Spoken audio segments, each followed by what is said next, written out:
Right, we'll be getting started in just a moment. Yes, I did have a great time in NOLA. Maybe it isn't me. Appreciate you saying that, asking that. I got the beads. Great time. My wife and I had a fantastic time. We spent a good amount of time inside the French Quarter. Went to some museums. It was good. Ate some good food. Although we went to one restaurant and the vegetarian option was trash, so we would not recommend that restaurant. But overall, it was a great time. So I'm just going through now and making sure I got all my videos preloaded for this. I didn't get a chance to get it preloaded ahead of time. Two big decisions. There we go. We're gonna have that playing. One second, just gotta make sure I got all the videos loaded up, and we can get started. Right, more TikTok video. Scientists put rats in. It's weird. We're gonna have a rats and lingerie. She thought it was just a cute. Can't believe it. Right, how's the music volume and my volume, guys? How's that going?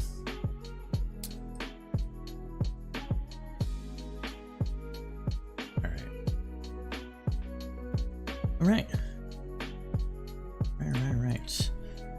Restream chat. Just need to get the chat up. There we go. Oh, I need to bookmark that, honestly. All right, we're good to go. Welcome everybody to another exciting episode of the Crowdsourced Politics News Roundup. And I am wearing the wrong shirt, but that's fine. I am the host and moderator of the Crowdsourced Politics Podcast, Cypher, and we do a weekly news roundup, typically every Thursday at 8 p.m. Eastern Standard Time to roughly about 10 p.m. Eastern Standard Time, give or take a few minutes.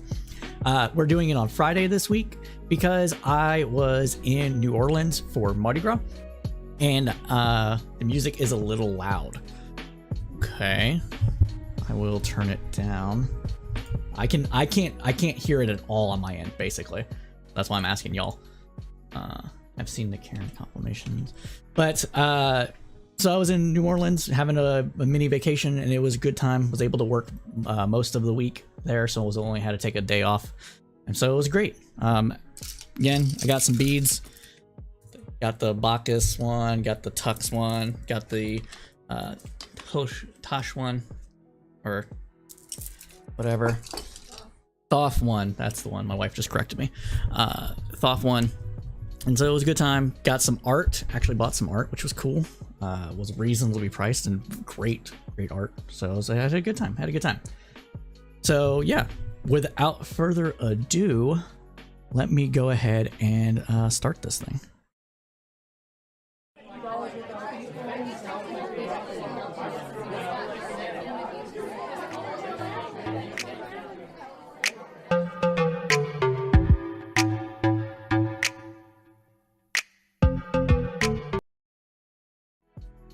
All right, everybody, welcome again to the Crowdsourced Politics News Roundup.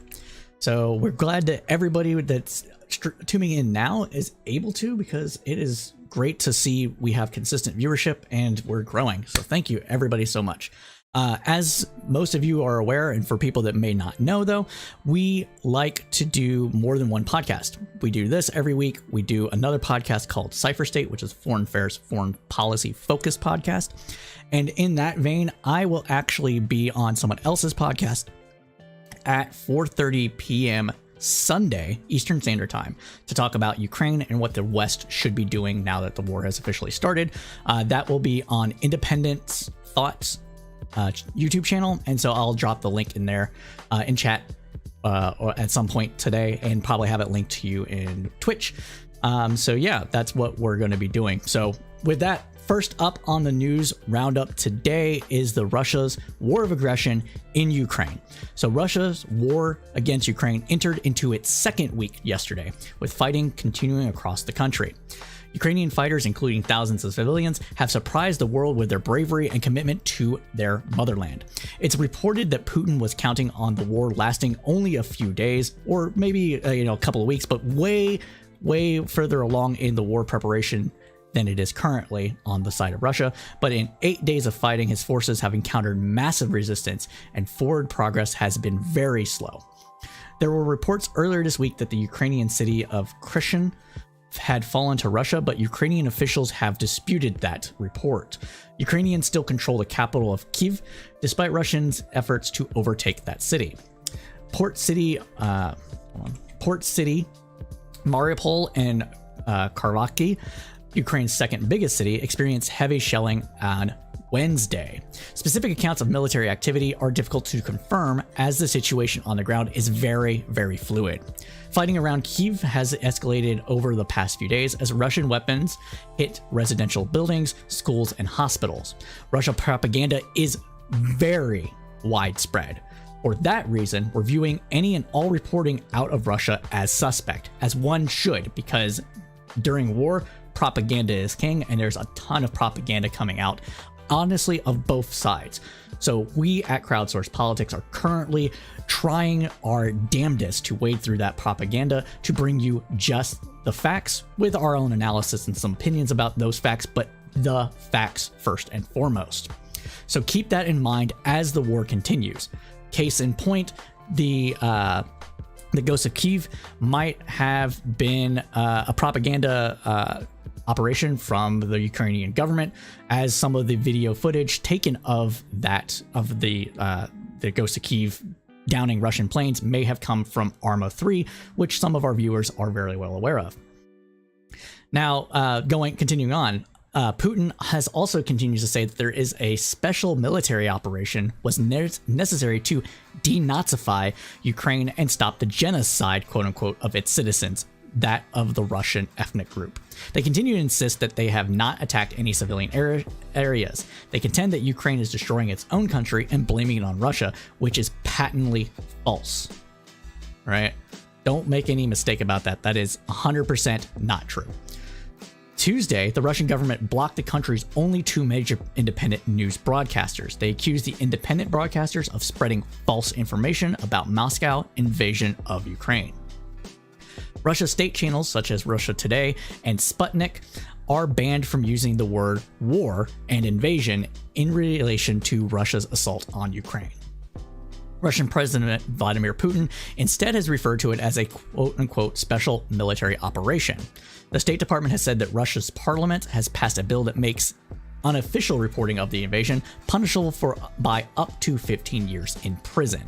Quote, "This law will force punishment, and very tough punishment, on those who lied and made statements which discredited our armed forces," the chairman of the Duma, Russia's lower house of parliament, said today.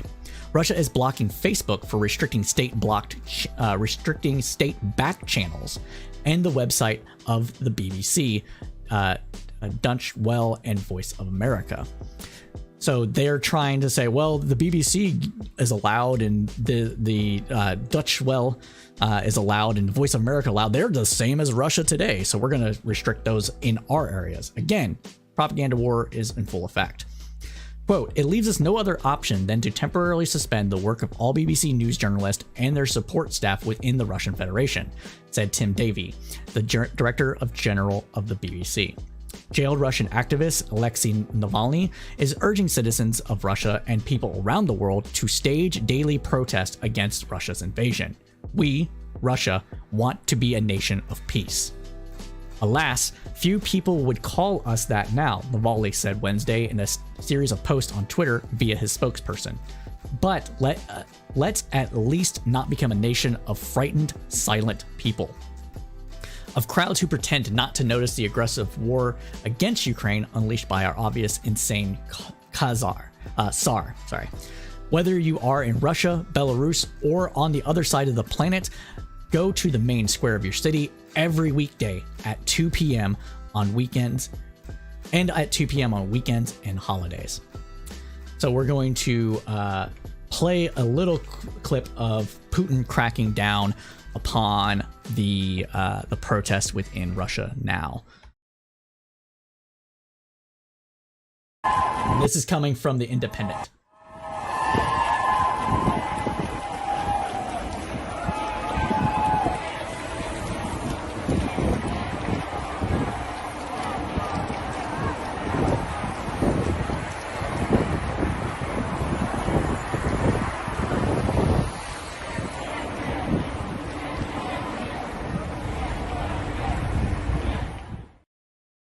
So as you could see in that video, there was a massive protest happening in Russia, and the police forces were out. The police were out in force.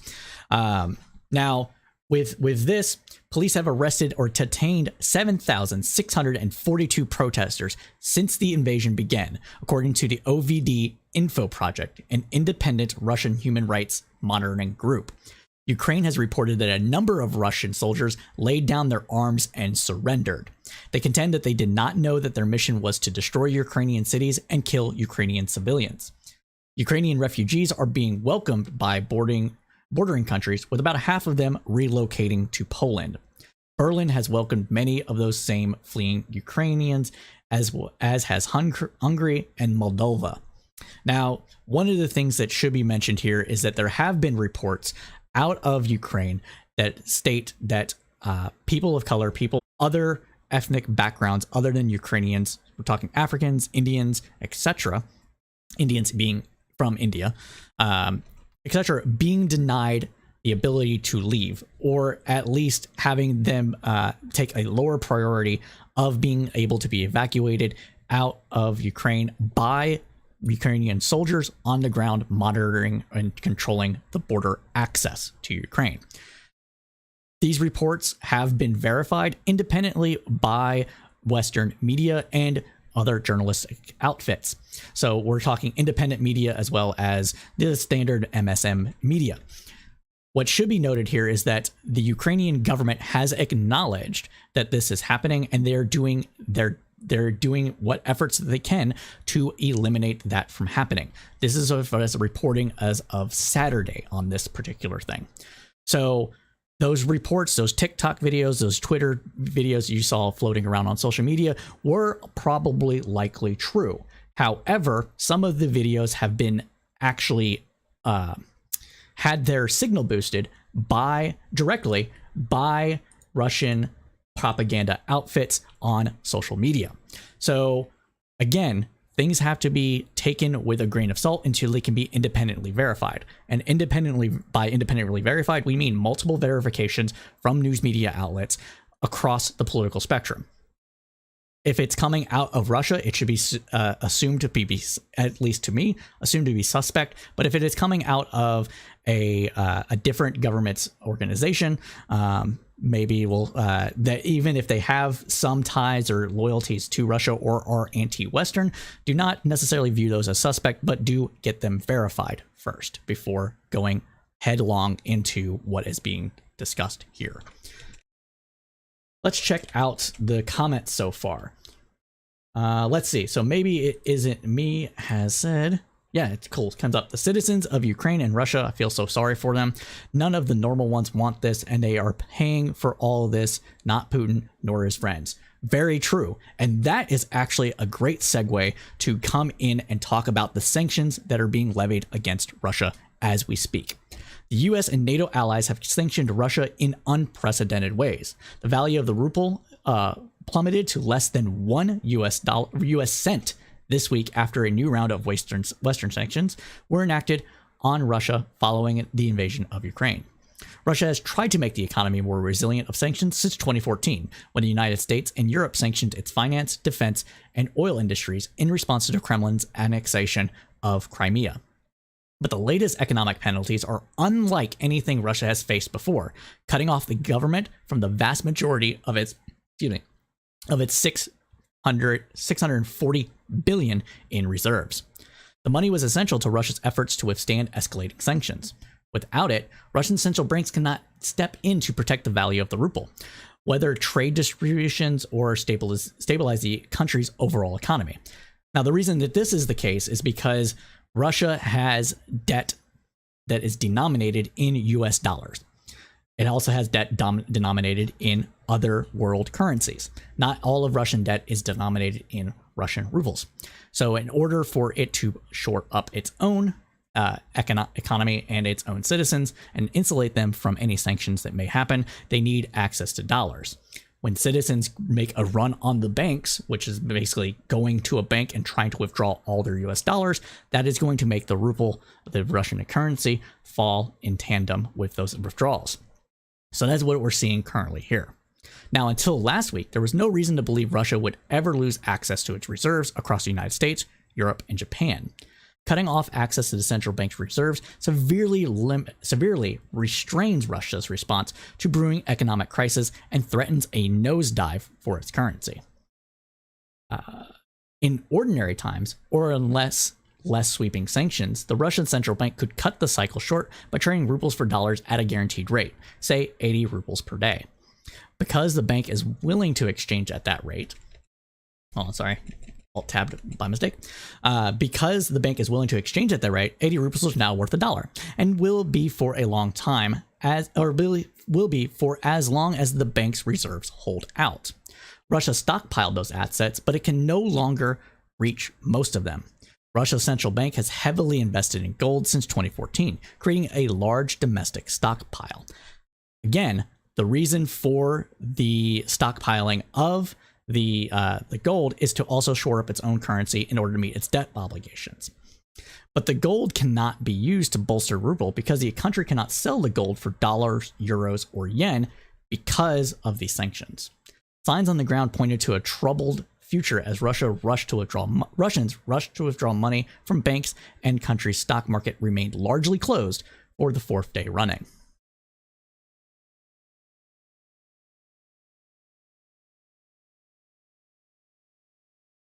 So we have a comment from Sharon Dykes asking if we have seen, hold on a second, have we seen any credible sources or names of outside investors who have lost money invested in Russian businesses? I personally have not, but these sanctions are fairly new, so it's going to take time for that information to come publicly. A lot of the sanctions are primarily focused on Russian oligarchs and getting them out of different businesses, preventing them from traveling, etc. And the sanctions that are being levied to prevent trade is more on the main the business to business or the business to government level. So I think it was Shell had announced that it would stop any and all oil exploration or any oil exploration with Russia as of, I think it was yesterday. Don't quote me on the energy producer, but I know that one major oil producer or oil exploration company has said that they will no longer work with Russia for oil and natural gas exploration. So that's true. And the West dude comes in with the disconnect of Russia from SWIFT caused issues with Russian OnlyFans people in that they were unable to get their payouts as OnlyFans is based out of the UK until OnlyFans found a payment processor that was not limited to the SWIFT system. That is very interesting. And continuing on, and several Russian oligarch daughters who are Instagram influencers have made IG posts opposing the Russian invasion of Ukraine. That is very good to know. For people that may not know, the SWIFT system is the bank-to-bank, the central bank to central bank clearinghouse system, essentially, where it is a system that is used to send transactions across the entire globe to exchange currencies and move it around. And so removing Russia from the SWIFT system further decreases its ability to make trades on the international level. And yes, continuing on, he said SWIFT is primary bank transaction system is not the only one. Correct. And there are, as you've said further, won't get that one up, but as you said further, there are ways to get around it, but those ways are far and few between, and even crypto exchanges are seeming to be limited as we speak. But let's continue on. So breaking news today. This is a combination of reports coming out of Reuters. I'm going to keep pronouncing that wrong. Reuters, CBS News, and the Washington Post. The war in Ukraine took a perilous turn on Friday as Russian President Vladimir Putin forces were accused of shelling a huge nuclear power plant before taking control of the facility.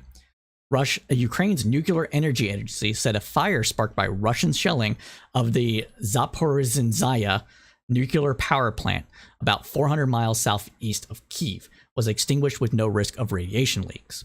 The U.S. ambassador to the United Nations, Linda Thomas Greenfield, said that the world had narrowly averted a nuclear catastrophe.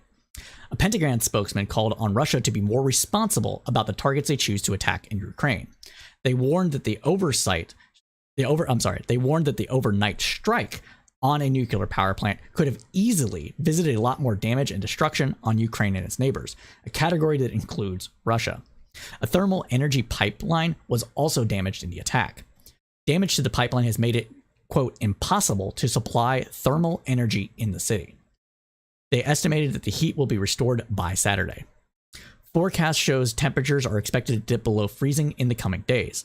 Russia blamed Ukraine for the fire, calling it a monstrous provocation. The U.S. Embassy in Kyiv accused Putin of a war crime with what it said was the shelling of Europe's largest nuclear power plant. Putin's brutal invasion entered its 9th day, with Ukrainian President Vladimir Zelensky accusing him of being a nuclear terrorist. Officials are reporting dozens of civilian deaths from indiscriminate Russian shelling as well. Russian troops have surrounded at least 5 cities in the south and east, and U.S. officials say that they could encircle the capital of Kyiv within a few days. Now, before continuing on with the rest of this, is that the nuclear power plant was, I mean, if we're talking about war and what war is, considered a legitimate military target. The reason being is because this power plant in question, and power plants in general, provide a lot of logistical support to forces that you're fighting. And this power plant in particular provides 25% of Ukraine's total energy production. So this one power plant is 25% of all the power produced and used in Ukraine.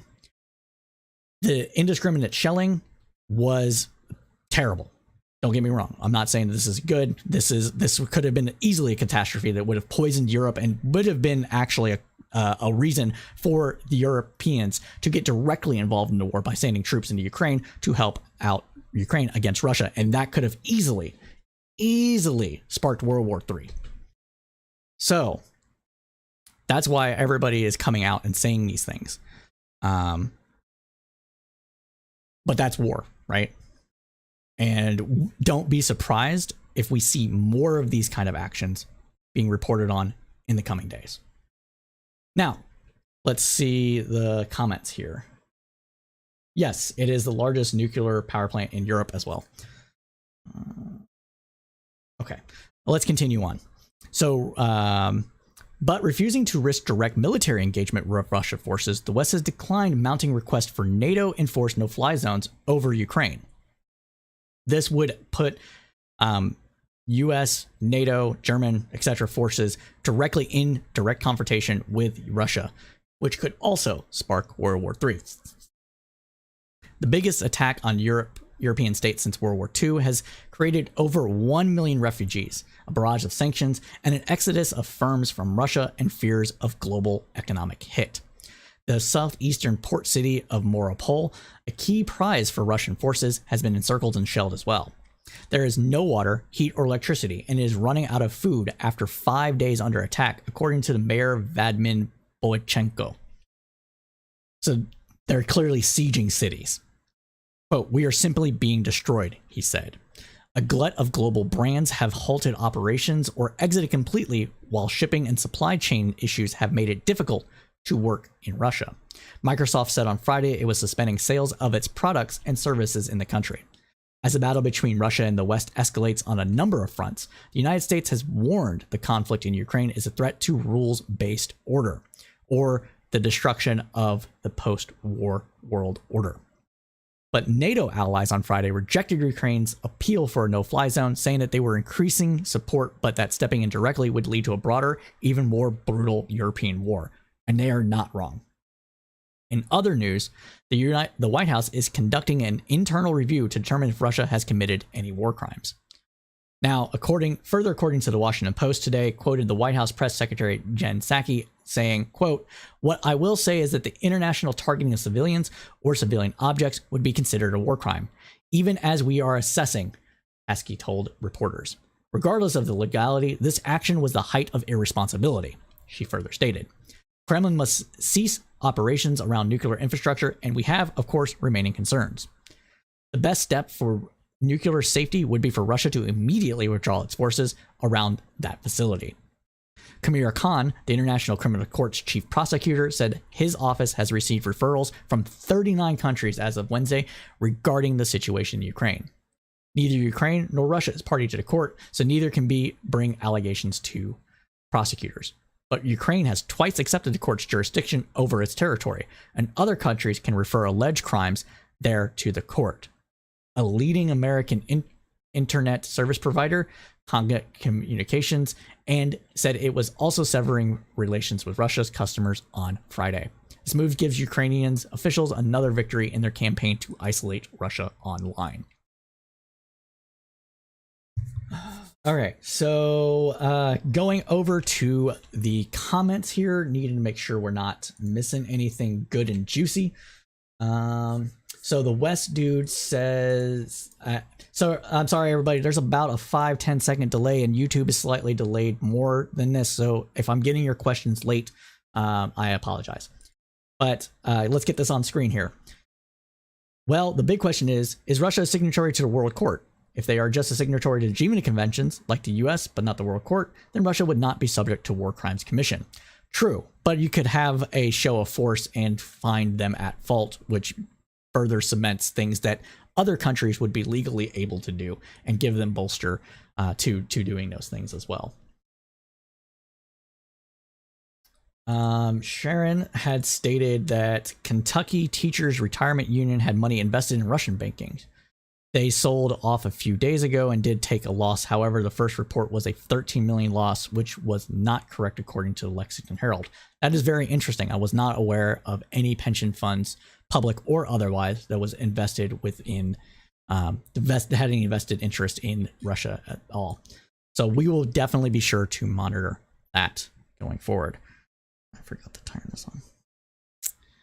All right, let's continue on with the newscast. All right, so negotiations are still ongoing between Russia and Ukraine, as well as the rest of the world, in order to tamp down on any further escalations. Now, these could be used to buy time or create the illusion of trying to do something other than war, but it is still important that we talk about it.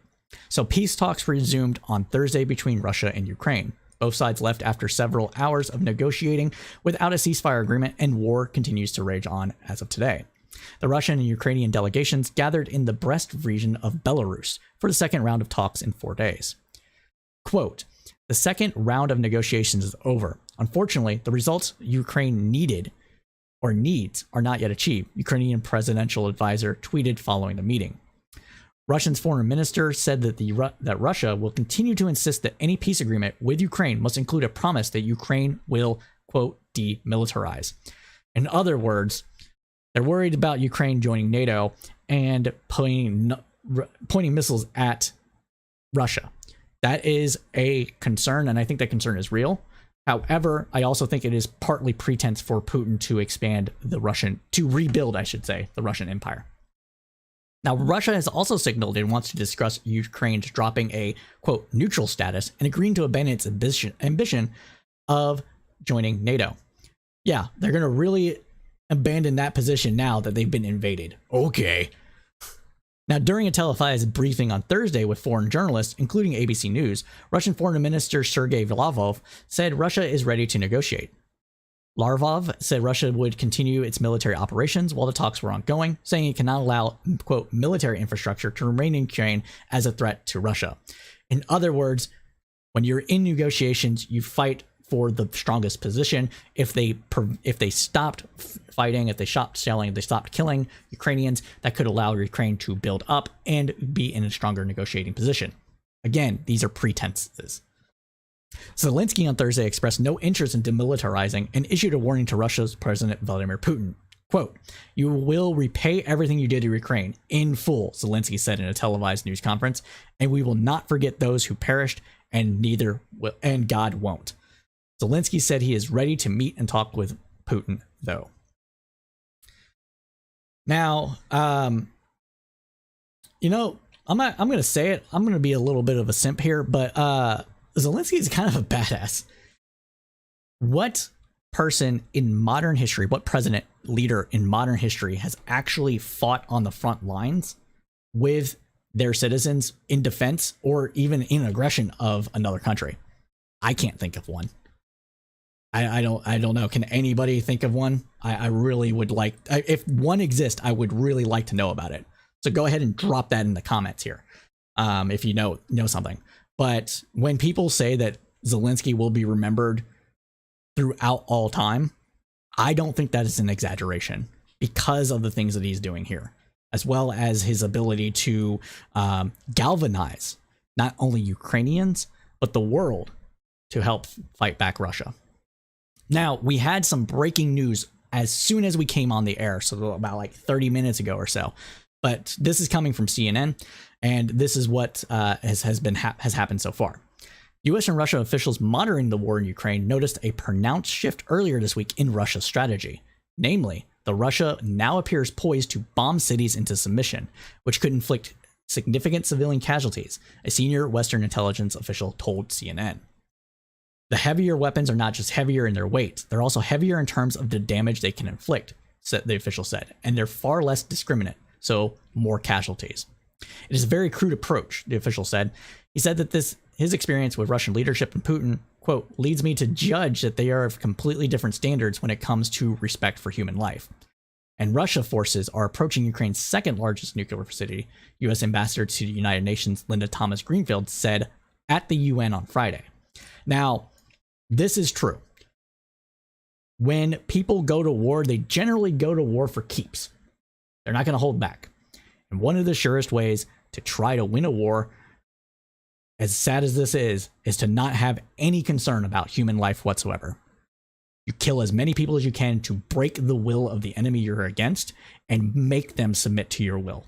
It is a very Theocles, realpolitik. You know what I'm trying to say. Person that said that the strong will do what they can and the weak will endure what they must. Kind of world view of the situation. And that is what we're seeing here on the ground in Ukraine. 100%. And this is what you see in a lot of wars that aren't between or don't involve, anyways, more liberal nations. If China were to go to war, there is no reason to suspect that China would be respectful of human lives. Or if they were, it would be very calculated in a very art of war sort of manner. Very, everybody says that the West plays chess when they go to war, right? Taking over strategic positions, eliminating enemies as need, blocking others. Where China is more to say to play Go. And if you don't know what Go is a strategy game where it is about taking territory and not necessarily about killing your enemies. It is about surrounding them to make them to eliminate any gains that they have made on the board. And so we would see similar things, I believe, if China were to go to war. And honestly, Go is much more difficult than chess. 100%. Like try to play it if you've never played Go after playing a game of chess, and you'll see why it's more difficult. So that is the kind of approaches that we'll see coming from non-liberal or less liberal countries when they engage in warfare. That's what we see in Yemen with the Saudis taking on the Houthis rebels. And that's what we would see with, honestly, that's what we kind of see to an extent that happens in Israel against the Palestinians. And it causes entrenchment, it causes resentment, it causes hurt, anger, everything else, but it also kind of works. As shitty as that is. So don't be surprised to see Russia go harder on this. Just don't. Now, continuing on. And Russia forces are now 20 miles and closing from Ukraine's second largest nuclear facility that U.S. Ambassador to the United Nations Linda Thomas-Greenfield had said without naming the plant. According to Energoatom, the overseeing body of Ukraine's nuclear power plants, Ukraine's second largest nuclear facility in terms of power generation capacity is southern Ukraine. Quote, President Putin must stop this humanitarian catastrophe by ending this war and ceasing these unconscionable attacks against the people of Ukraine, the ambassador added. About 10 minutes ago, it was reported, 10 minutes, so about 20 minutes ago or so, it was reported that it was that the United States flew B-52s Stratofortress bombers over NATO's eastern flank on Friday, exercising with German and Romanian militaries in a sign of unity as Russian invasion of Ukraine enters its second weekend. The largest strategic bombers in the U.S. Air Force took off from RAF Fairfield, Royal Air Force Fairfield in England, and conducted close air support and integration missions trainings, according to a statement from the U.S. Air Force in Europe. The B-52s then flew to Romania, where they conducted more close air support training as part of the Bombers Task Force, or BTF mission. The flight over Romanian airspace put the bombers right at the edge of NATO's countries, adjacent to Ukraine's airspace, where Russian Air Force is trying to establish air superiority. President Zelensky continued to plead for NATO to establish a no-fly zone over Ukraine.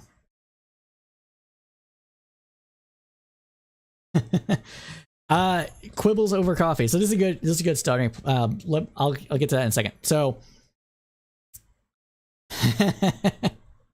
B50, that's a good comment. Yes, B52 is a great alcoholic drink if you want to get smashed quickly. And it's also great Air Force platform to smash the enemy quickly as well.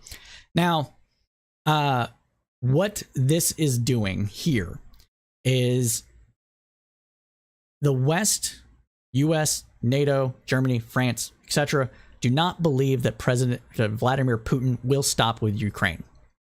They believe that Russia will come up to the border of NATO, if not cross into it. Or at least make, accidental crossings into NATO, pursuing forces of Ukraine, fleeing the country, what have you.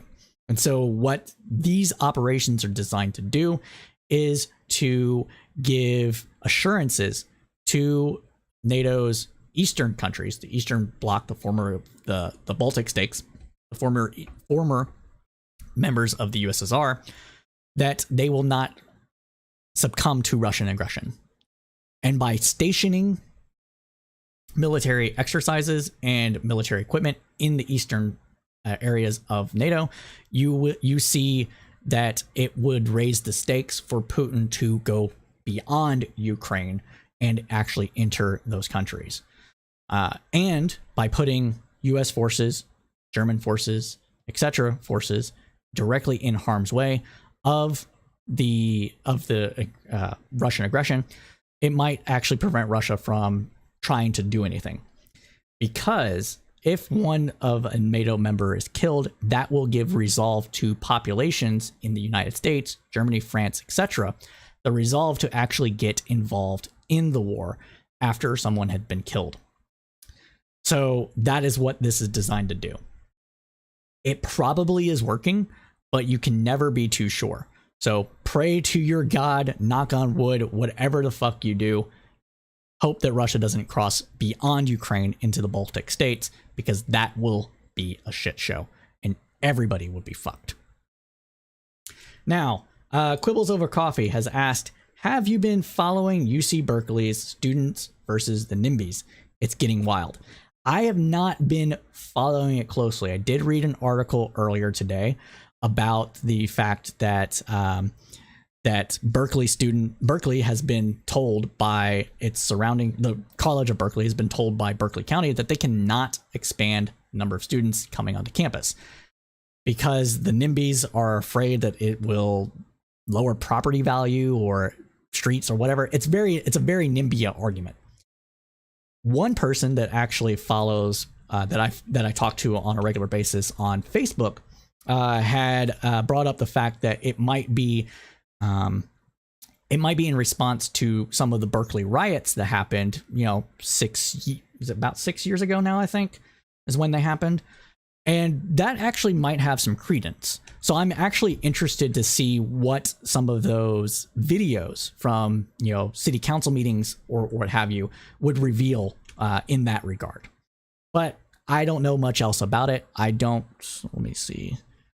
Yeah, I don't see it. It's not in the copy today, so we'll probably end up talking about it next week. All right, make sure I'm not missing any comments. All right, this is a good, smooth show, everybody. Thank you all for joining us. I really do appreciate it. It's pretty rad. Not gonna lie, it's pretty rad. Hold on a second, I forgot to run the script. Let me get a drink of water real quick.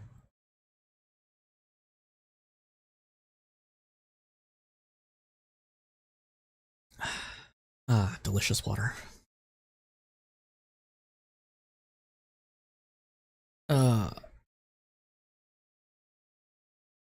Oh man, how many links am I dropping right now? I'm dropping all the links, bro. All right, cool. They're dropped. Now we continue on. So continuing on, let's get into it on the U.S. political side of the House, starting with the State of the Union address. President Biden delivered his first official State of the Union address this week. All 535 members of Congress were invited to attend. Several members of the Republican Party did not attend because a negative COVID test was required. Why does this have to be political? Just take the fucking test. There's no reduction of dignity or anything like that. You're just trying to keep other people safe. It's really stupid that this is a political thing, but fine, whatever. Don't take the test. Don't attend it. Virtue signal your ass off until you die. I don't care anymore. It's super frustrating that this is still a thing. 100%. All right, but let's continue on. Now, Senator Manchin chose to sit with Republicans instead of members of his own party. Ooh, it's like he's almost a Republican or something. Ooh. Now, the president opened with a strong statement regarding Russia's invasion into Ukraine. He addressed the pandemic in terms of a return to a new normal in line with the changing CDC guidelines. He spoke of schools and businesses that are open and moving forward. He talked about the need to pass parts of the Build Back Better Act. Overall, though, the tone he struck was moderate. Now, according to Times Magazine, coming from a Democratic president, Joe Biden's first State of the Union sure had some moments that felt downright Republican. What? What's this? Let's talk about it. The riffs about funding, not defunding the police in particular.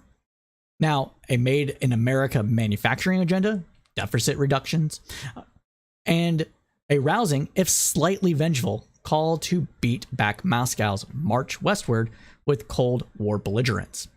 Even in a bitterly divided Washington, Biden managed to elicit a number of bipartisan ovations during his speech. Now, you know what? I will finish this copy, and then I'm going to talk about defunding the police, refunding the police, whatever you want to do. Now, we did have an episode. Oh no, did I lose internet connection? Did I go away for a second? Okay. So I'll talk about that after I get through this copy. So, other than the focus on the war in Ukraine and the matters surrounding it, the State of the Union address was much like those of the past. Policy issues were touched on, exhortations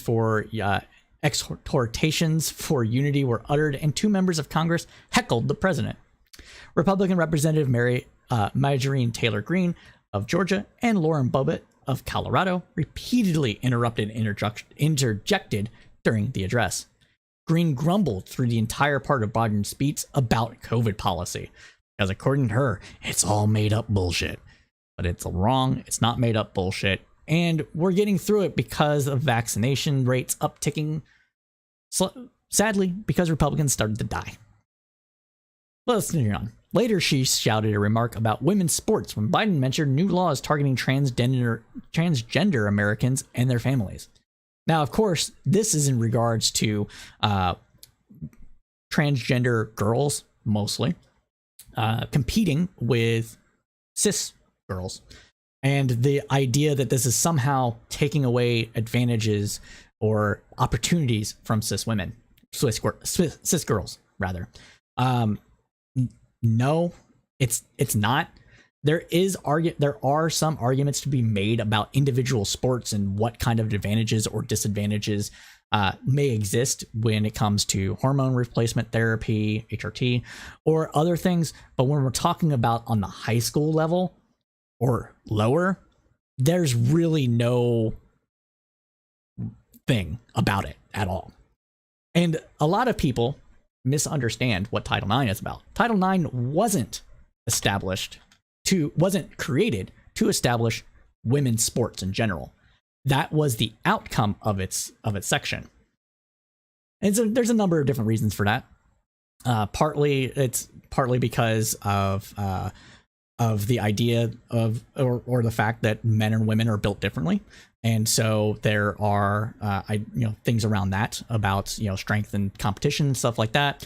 There's also the fact that maybe some people didn't want girls and boys to be on the same sports team, and potentially going far affray into trips and stuff, and maybe anything that could get a little hanky-panky with that, etc.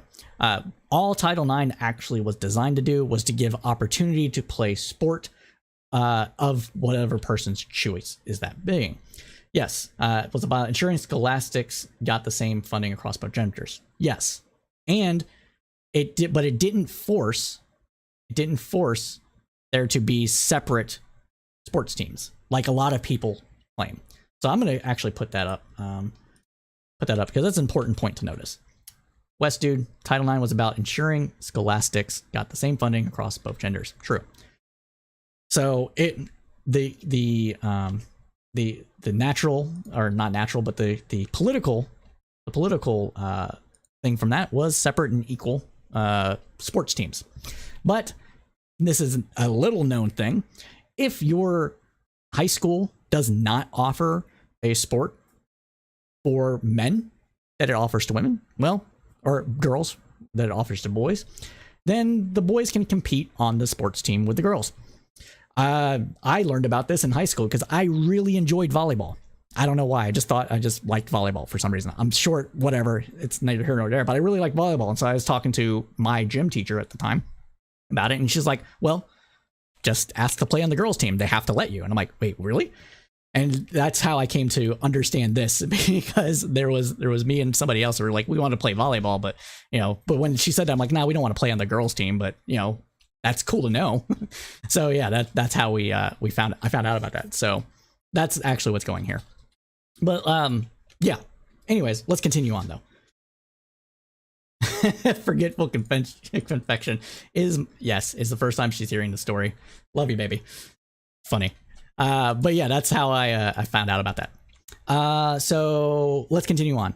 So later, Bobbitt and Green tried to start a build the wall chant, while Biden referred to securing the border and reforming immigration law. But the moment that stood out was when Bobbitt shouted 13 of them, referring to 13 U.S. service members who died in an attack in Afghanistan during the U.S. withdrawal last year, when Biden discussed battlefield conditions that may contribute to veterans developing cancers that would put them in a flag-draped coffin. Bobbitt's remark came just before Biden mentioned that one such veteran was his son, Beau Biden, who served in Iraq and died of brain cancer in 2015.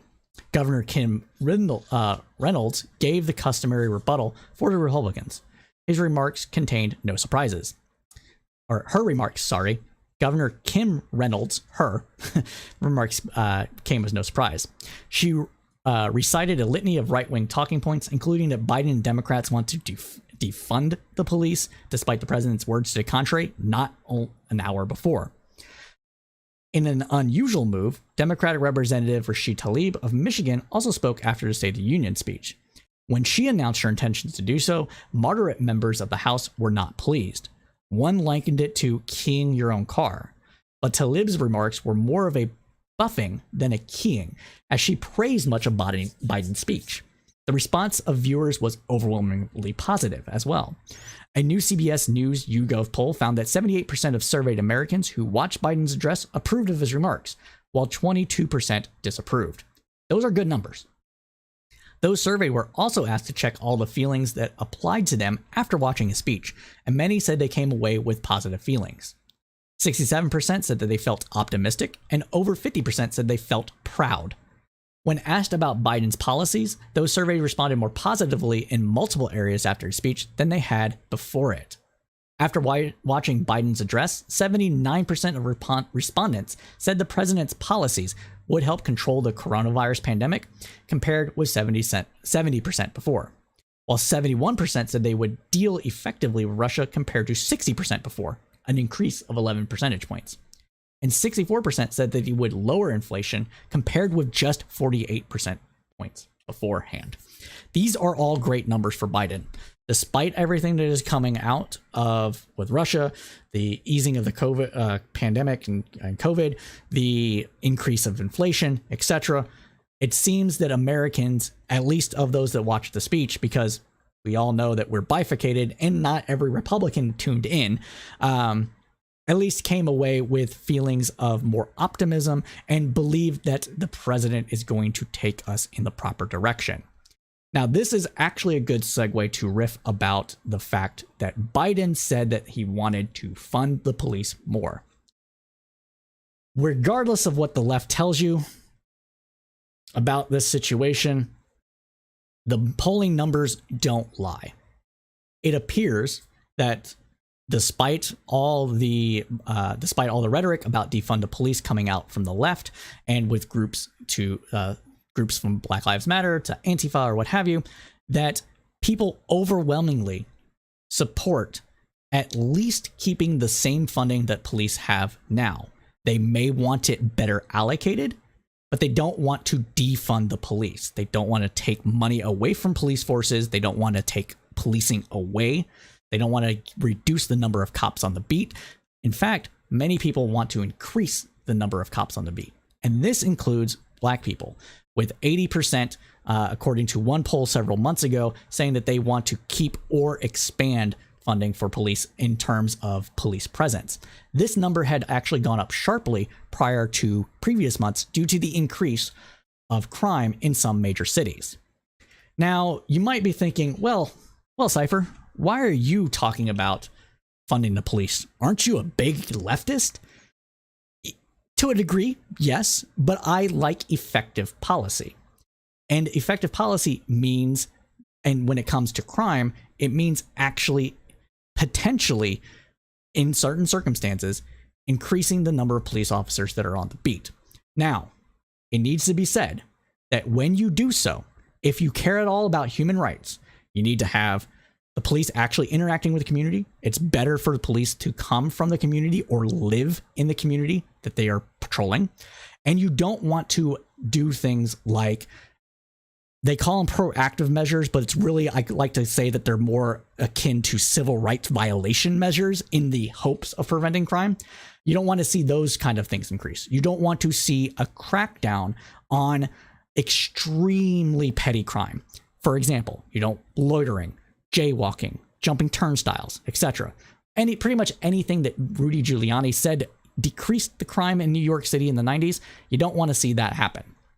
What you do want to see is the increase of the likelihood of being successfully caught while committing a crime, because that is the number one deterrent to crime, is the likelihood of being caught and prosecuted for that crime. So, right? So that's why I say this. Data coming out from multiple economists have shown that for every, I want to say it's like 10 police officers or something that are added, you reduced homicide by 1. So that's huge. So that's another thing that has to be mentioned here. And with that, we did have an episode, and I need to actually program this now. So I don't have it programmed. Well, I'll drop the link into the chat real quick. My boy, Connor Points, was on this one. We called it Defund or Refund the Police. And me, Counterpoints, or Connor, a member of our community, Travis, our Facebook community, I should be specific, Travis, and Wordy from Wordy's Talks talked about what is effective when it comes to policing and the like. And so that episode you can catch on Spotify or YouTube, and I dropped the Spotify link just in the chat now. And that we talk about this and go into a bit more in depth and talk about what we believe will be effective policing. So go ahead and check that out. It's a really good episode. And yeah, you'll walk away more informed about it. Not to toot my own horn too much. But yeah, I think that wraps that one bit up. So let's continue on. Let's talk about Congress here. So let's talk about the spending bill. And the spending bill is the Build Back Better bill, and it's being whittled away, but let's talk about it. Negotiations over a fiscal 2022 spending package accelerated this week as the March 11th deadline for funding this is general funding, my bad. So government might shut down if it doesn't get funding. That's what we're talking about. And that deadline is March 11th. So lawmakers are looking to attach billions of dollars for disaster aid in addition to help for Ukraine. The White House this week asked Congress to authorize $10 billion in additional humanitarian, economic, and security assistance for Ukraine. The White House stressed that the request is meant to address the immediate short-term need. Democrats and Republicans have signaled support for additional assistance for Ukraine in the wake of Russia's invasion. And I just realized I don't have music in the background. We're good without music in the background? Somebody let me know. All right, cool. So continuing on. Continuing on. So the White House this week, the White House, sorry, I lost my place. The White House has also asked for additional funding for the pandemic to provide tests, vaccines, masks, treatment for uninsured patients, pills, surveillance, and aid for poor countries abroad. During his State of the Union address, Biden said that the new funds are key to maintaining the progress the country has made and vital for preparing for any future surges of variants. Quote, "We achieved this because we provided free vaccines, treatments, tests, and masks. Of course, continuing this cost money. I expect for Congress to pass it quickly." In anticipation for a new dangerous variant, something many health experts see as an inevitable given the large number of people still unvaccinated, Biden also argued that funding is needed to stockpile tests, masks, and pills. The add-on request will be considered as they divide up about $1.5 trillion among the 12 annual appropriation bills. A bipartisan framework announced earlier this month, calls for parity between defense and domestic spending. Senate Appropriations Chair Patrick Leahy, Democrat of Vermont, said the funding agreement would allow for the biggest increase in domestic spending in 4 years. His remarks suggest Trump's administration's cuts to the EPA, the Interior Department, and other climate programs will be reversed and set somewhere around President Obama's era funding.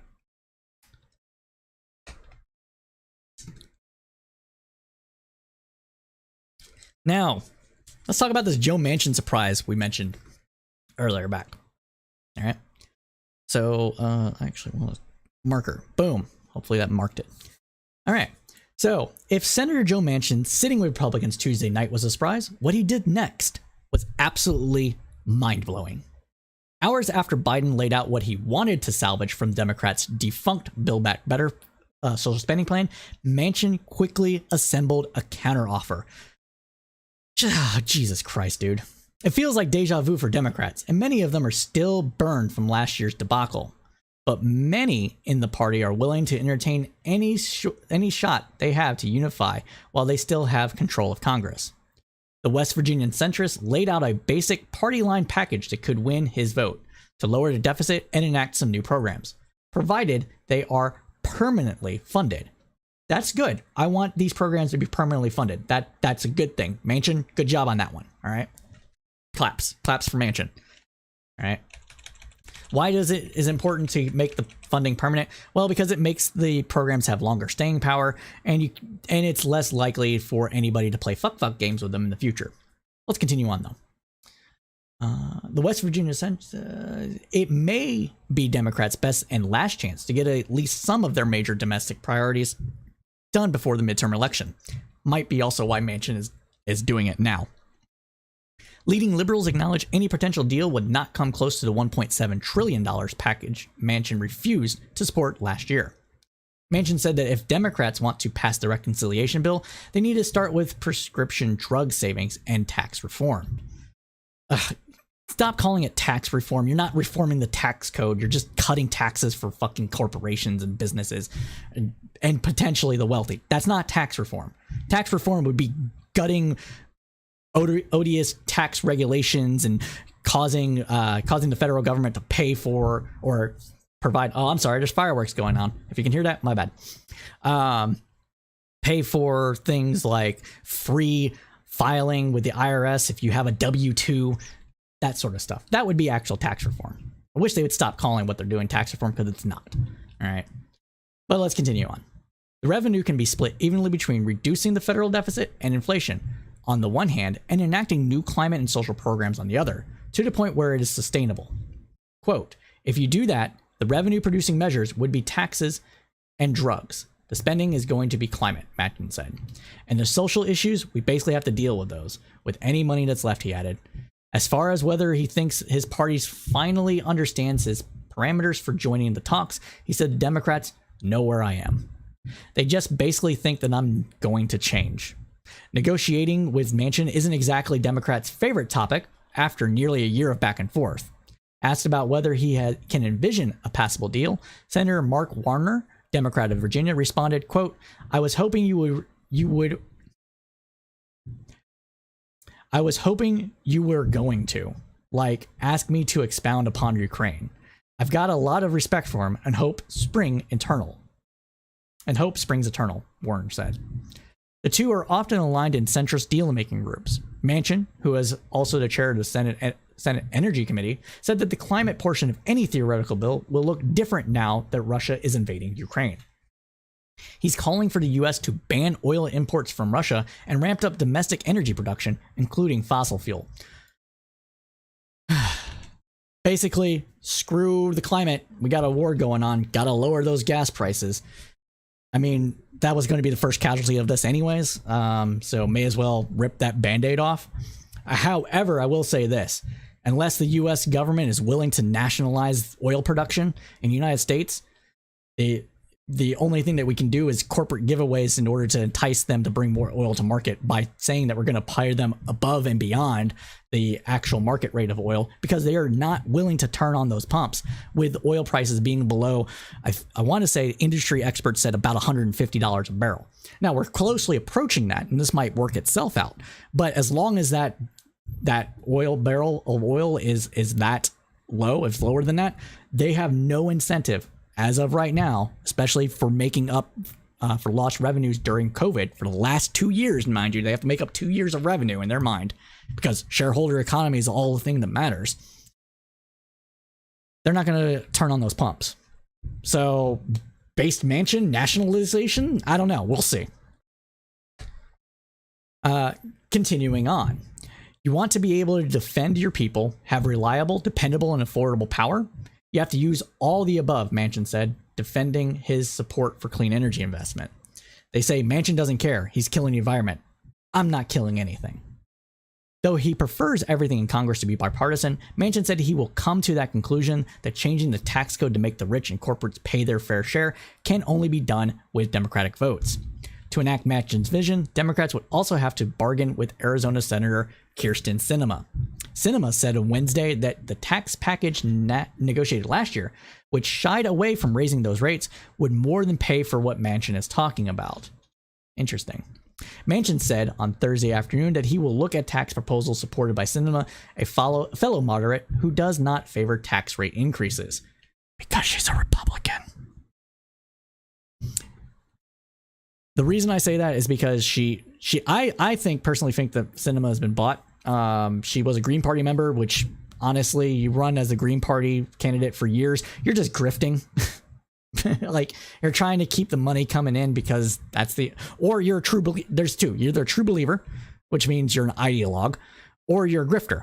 Considering Sinema changed parties and then changed all her positions after winning the Senate race, she's a grifter. I hate these people so much, I swear. Anyways, Manchin said on Thursday afternoon that he will look at the tax proposal supported by Sinema, a fellow moderate who does not favor tax increases. Oh, we're getting raided. Oh shit. 22 raids, death of certainty. Thank you so much. Thank you. I appreciate it, buddy. We're gonna shout out Death of Certainty. He's a great dude. Gotta figure my thing out right here. Shout out. All right. Where's your icon? Oh no, you're not showing up. Oh man. All right, we're gonna go quickly going over to shout out Death of Certainty here. I think I can do it this way. So shout out. Let's see. Death. I'm hoping I'm spelling it right. Is it capital D? Ah, man. Okay, cool. I can do this. Sorry about this, guys. I got to do it manually because he didn't come up. There he goes. All right. There we go. So Death of Certainty is a great dude. He's been away handling some personal business but he's back to streaming now. Great guy, very intelligent, very calm and collected person. Like he is simpatico to what we're trying to do here at Crowdsource Politics. So everybody, welcome.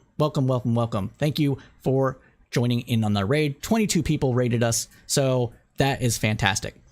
This is Crowdsource Politics, right? So Crowdsource Politics is a podcast born out of a funky little debate community on the internet, primarily on Facebook. We have since expanded, and we like to talk about all things politics, social, cultural, philosophical, etc. And with the goal of tamping down on vitriol and actually getting to the heart of the matter to find out where the political divides are and how they can be bridged.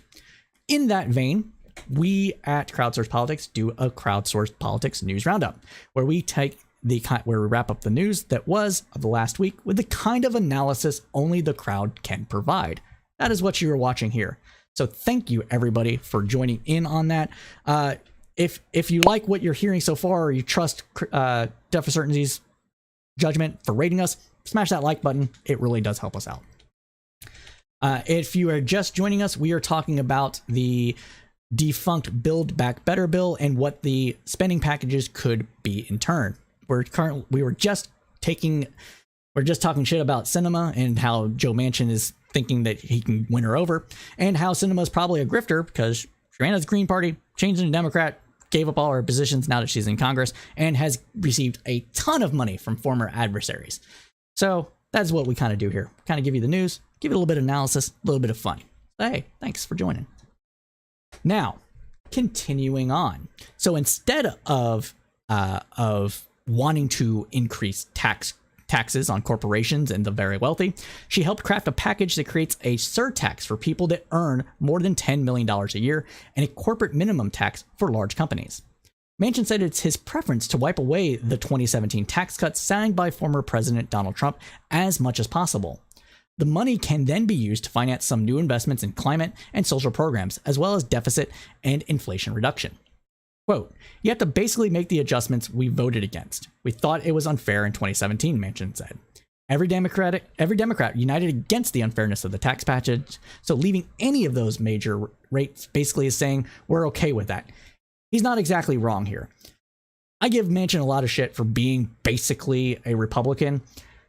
He's not, but he's vastly more conservative than the average Democrat is now. He's an old blue dog Democrat, old labor supporter, hesitant to trust environmental regulations, maybe a little bit of corruption here and there, but he still believes that the government should do things and fund things.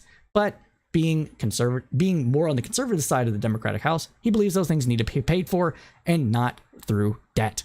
So that's where he's coming from this. Now, let's continue on here. So when it comes to cinema, though, cinema's preferred proposal, Manchin said, quote, I'm happy to look at it. Kirsten is a really good friend of mine. Despite some lawmakers' aggravation with Manchin, some progressives were willing to entertain just about whatever they could get through with only 50 Senate Democrats and a slim House majority. After all, the midterms are now 8 months away. Recreating the momentum to put a big bill on the floor could take months, and if it's defeated, which it likely would be a blow to Democrats, and people may think, well, we got to give the reins over to Republicans because Democrats clearly can't get anything done. All right, let's talk about the Stock Act trading updates here as well. So a hearing has been set for March 16th to debate the merits of banning members of Congress from trading individual stocks. So that is called the Stock Act. The hearing represents a dramatic acceleration in the now bipartisan push to combat congressional conflicts of interest and tighten lax enforcement rules. The committee has asked for testimony from nonprofit anti-corruption organizations, including the Project on Government Oversight and Citizens for Responsibility and Ethics in Washington. They also invited testimony from the Congressional Research Service, a nonpartisan research institute that operates from the Library of Congress. Committee Republicans haven't decided on a witness yet, but will likely call someone with experience dealing with transparency and compliance for executives of publicly traded companies. Stay tuned to this program for more news on that. Now, we've been saying this for a long time, and we're going to keep saying it until it actually happens, but the Crowdsource Politics podcast is going to be creating another podcast. That podcast is going to be called Praxis Run. And Praxis Run, well, what is that? Well, that is a podcast dedicated to exploring the ways that people put their ideology, their politics, their hopes, wishes, philosophy into practice and to actually affect social and political change. This will include views from both left and right activist people or politicians. The reason why we'll be including both left and right activists is because we want to bridge political divides when we can and have a better understanding of our fellow American citizens.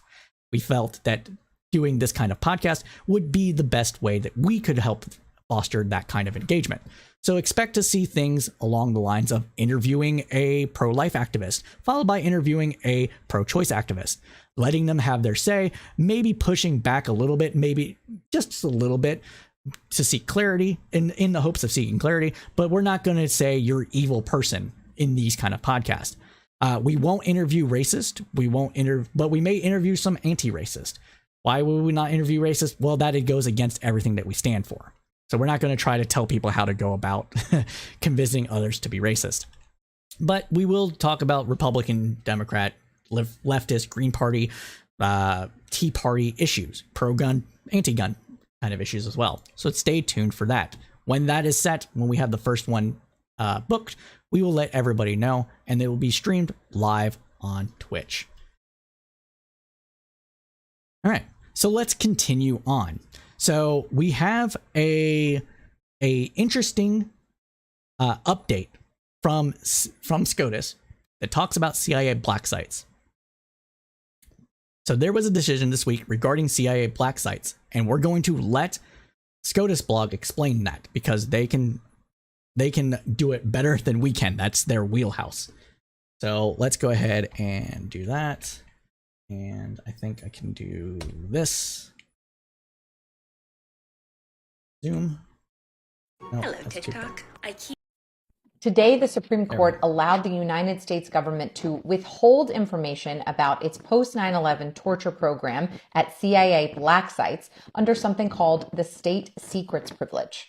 Abu Zubaydah was mistakenly believed to be a high-level member of al-Qaeda when he was captured in Pakistan, held overseas, and then subject to the CIA's enhanced interrogation techniques, meaning sleep deprivation and waterboarding, before he was then transferred to the military prison in Guantanamo, where he remains today. Meantime, prosecutors in Poland are investigating the abuse that happened at one of the black sites there where Zubaydah was held, and Zubaydah wants to be able to depose and get information from two contractors who he says were supervising his interrogation. Now, the black site in Poland has already been publicly disclosed, but the U.S. government is arguing that if Zubaydah is able to get the contractors to confirm that location, it would compromise national security and violate the state secrets privilege, which is a rule of evidence that lets the government block information that they say could threaten national security. In a fractured opinion. Now, so this is interesting here. To kind of summarize what's being talked about here is that if it comes to national security secrets and what the CIA does, the NSA or whatever, everything in those kind of government agencies is considered to be of the needing to be kept with the utmost secrecy, because the idea goes that if anything is confirmed that what these organizations do, then it will hurt American interest and America's ability to put those interests into action. This is a very common thing. It doesn't matter how morally abhorrent something is, the government will fight to keep it from being revealed because revealing that moral abhorrency will negatively impact America's ability to do what it does. Now, that can be anything from, more black sites, extrajudicial renditions, the kind of things that you see CIA movies about to try to glamorize it, when in reality it's a lot of, honestly, guesswork and torture, but also to things such as negotiating deals with other countries, implementing economic reforms or sanctions against other countries, etc., because that's just how the thinking goes. And delivered by Justice Breyer, the Supreme Court sided with the federal government. Justices Gorsuch and Sotomayor dissented strongly. Justice Gorsuch wrote that the U.S. government was essentially trying to obstruct the Polish investigation out of embarrassment of past deeds. But as embarrassing as these facts may be, he wrote, there is no state secret here. This court's duty is to the rule of law and the search for truth. We should not let shame obscure our vision. Today, the Supreme So that is what happened in the Supreme Court regarding CIA black sites.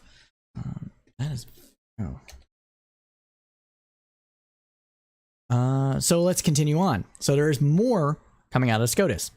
Native American adoption cases. NBC News reports that the Supreme Court agreed to hear a case challenging the legality of a decades-old federal requirement that gives Native American families priority to adopt Native American children. The justices will review a lower court's decision that declared several key parts of the Indian Child Welfare Act of 1978 unconstitutional. Now, this is very interesting because, and it's sad, because the reason why this act was enacted in the first place is because of America's sordid history with dealing with the Native American people, and also trying to, in some minor degree, make up for those wrongs. And with the Supreme Court's bend as it is, we could easily see that this is done away with for a number of different reasons. One of them being the idea that kids are better off in Christian homes, potentially. So that's why this is a case that people should pay attention to.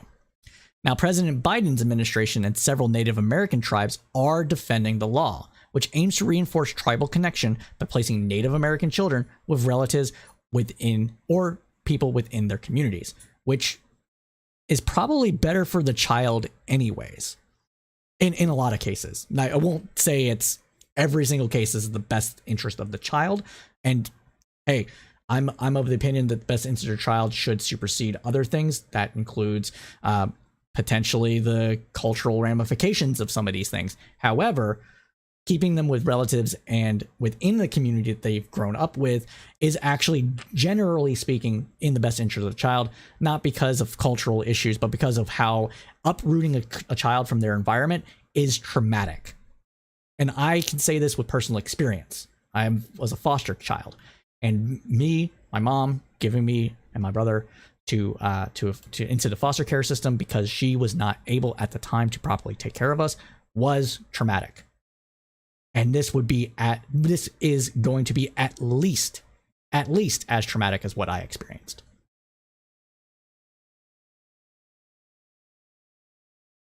So, continuing on, tribes and Native American advocacy groups have maintained that the child welfare laws helps preserve their culture and family connections. This is important, but I don't think that this should be the focus. But hey, that's not for me to say, right? Now, the law sets federal standards for removing children from their families and placing them for foster care or adoption, including requiring that preference, quote unquote, be given to members of the child's extended family, other tribal members, or other Indian families. Among other claims, the plaintiffs said that the statute racially discriminates against non-Native Americans, violating the Constitution's Fifth Amendment guarantee of equal protection under the law, and that it unconstitutionally directs the action of state agencies in adoption matters. A federal judge ruled in favor of the challenges on both claims in 2018. The case is due to be heard during the court's next term, which begins in October, with a ruling due out by June of 2023. This challenge may have future impacts on the Commerce Clause, And so we will keep you posted as things progress therein. Now, hold on a second.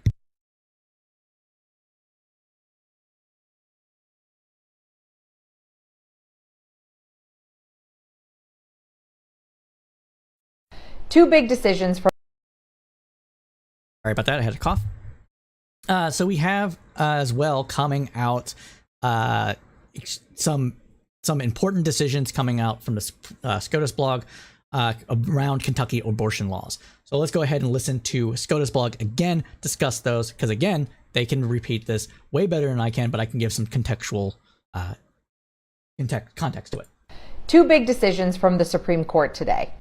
First, a case about Kentucky's restrictive abortion law that makes it a crime for doctors to use the dilation and evacuation method, which is a procedure commonly used for abortion in the second trimester. The state's only abortion clinic challenged the constitutionality of the law, arguing that it created an undue burden on the right to choose to have an abortion, and the district court agreed with them, blocking the enforcement of the law.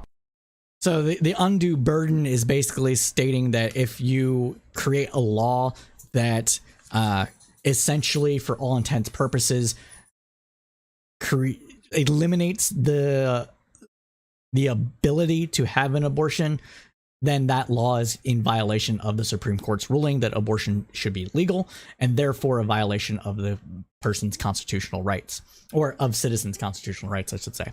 So that's why this case is important. The Sixth Circuit Court of Appeals agreed with them too, but while the appeal was pending, Kentucky had an election and changed everything up.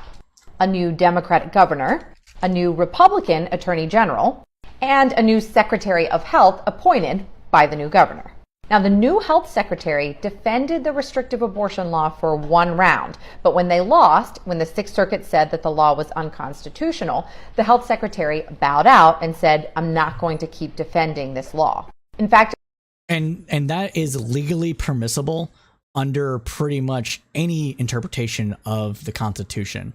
The state can, at any time, essentially decide for itself that it will no longer enforce or try to argue a case before the court to re-implement a law that it itself has passed. And this is common. It's a common thing. And it starts with, it goes all the way down to prosecutorial discretion, but it's basically the government passes laws, it can choose to not enforce said laws, and it cannot be compelled to do so except by a state legislature. And so that's how these things operate. Balance of powers, people. Gotta love it. No other state official was going to continue to defend the law except Daniel Cameron, the state's brand new attorney general. So the question presented to the Supreme Court was, can Cameron step in and defend this law even though no other state official will do it? And today, in an 8-1 decision by Justice Alito, with Justice Sotomayor as the sole dissent, said yes, he can. So Kentucky. Again, this comes down to separations of powers.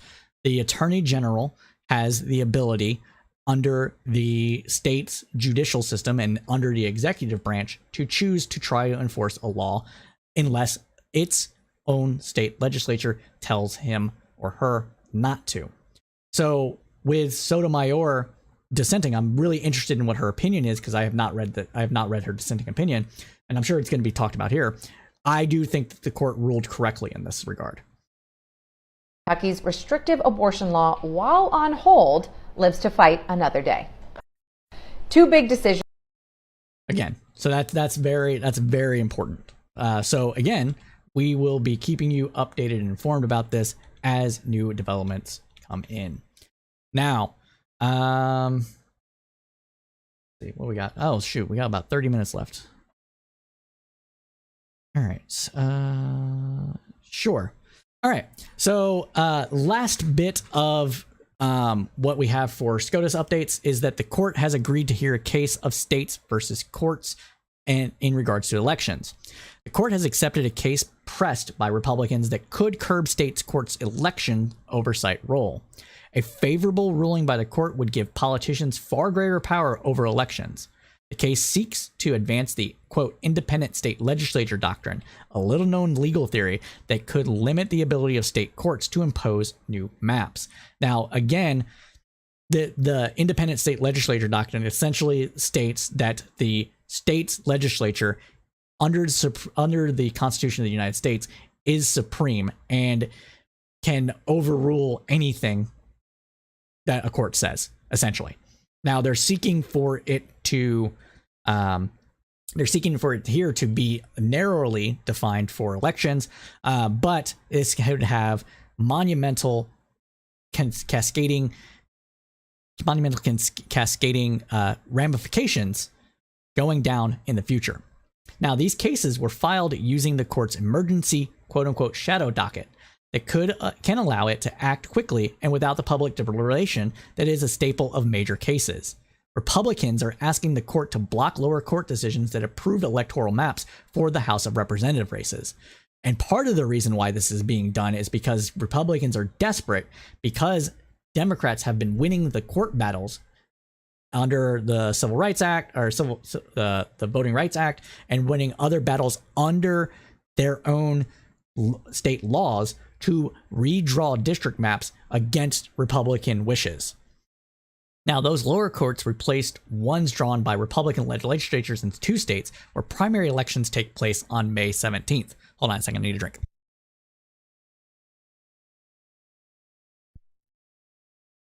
Now, in North Carolina case, the Republican challengers posit that the theory that the Constitution gives state legislatures, not state courts, the power to set rules governing elections, including where district lines are drawn. Quote, they're very aggressive because they are asserting the legislatures, when they are engaged in congressional redistricting, are essentially immune from any and all state laws, said Paul Smith, the senior vice president of Campaign Legal Center, a nonpartisan voting rights organization. Critics say that the independent state legislature doctrine flouts democratic principles because it could limit the ability of courts to block gerrymandering. Not only that, it is in the face of what Republicans call classical liberalism, and I just call liberalism. This is basically saying that the legislature has no chains, no bounds, no railings that around it that prevent it from violating citizens' rights when it comes to voting. Now, the doctrine could also chill challenges on issues like voter identification, mail-in ballots, and drop boxes, and factor into lawsuits that arise in the heat of an election. In most states, lawmakers control the process of redrawing their congressional maps every 10 years after the U.S. Census has been taken. The Supreme Court in 2019 said federal courts are powerless to intervene to prevent partisan gerrymandering, which is bullshit. It's just bullshit.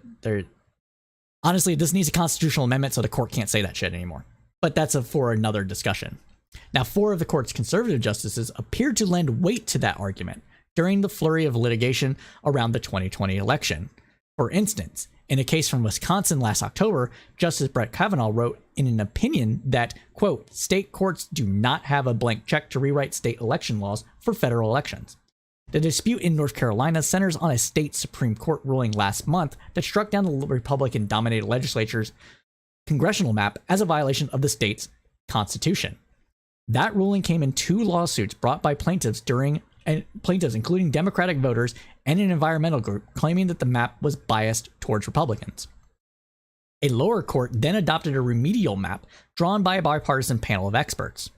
Republican lawmakers in the state urged the U.S. Supreme Court to intervene, saying that the federal Constitution, quote, does not give the state courts or any other organ of the state government the power to second-guess the legislature's determinations. Again, this flies in the face of separation of powers. It flies in the face of liberalism. This is pure partisan bullshit. They are worried that they're going to lose their grip on state houses and lose in elections because of redrawn maps. Again, none of this should be possible at all. I don't like gerrymandering. I think multi-member districts are needed. Single transferable vote. I cannot stress this enough. I hate our voting system. But within the voting system that we currently have, what the courts are saying here, what they're telling Republican lawmakers and Democratic lawmakers when they overstep their bounds is completely within the bounds of current law and precedent. What Republicans are trying to do right now is overturn all of that in favor of rank partisanship. And that should not stand. I'm going to continue on, though.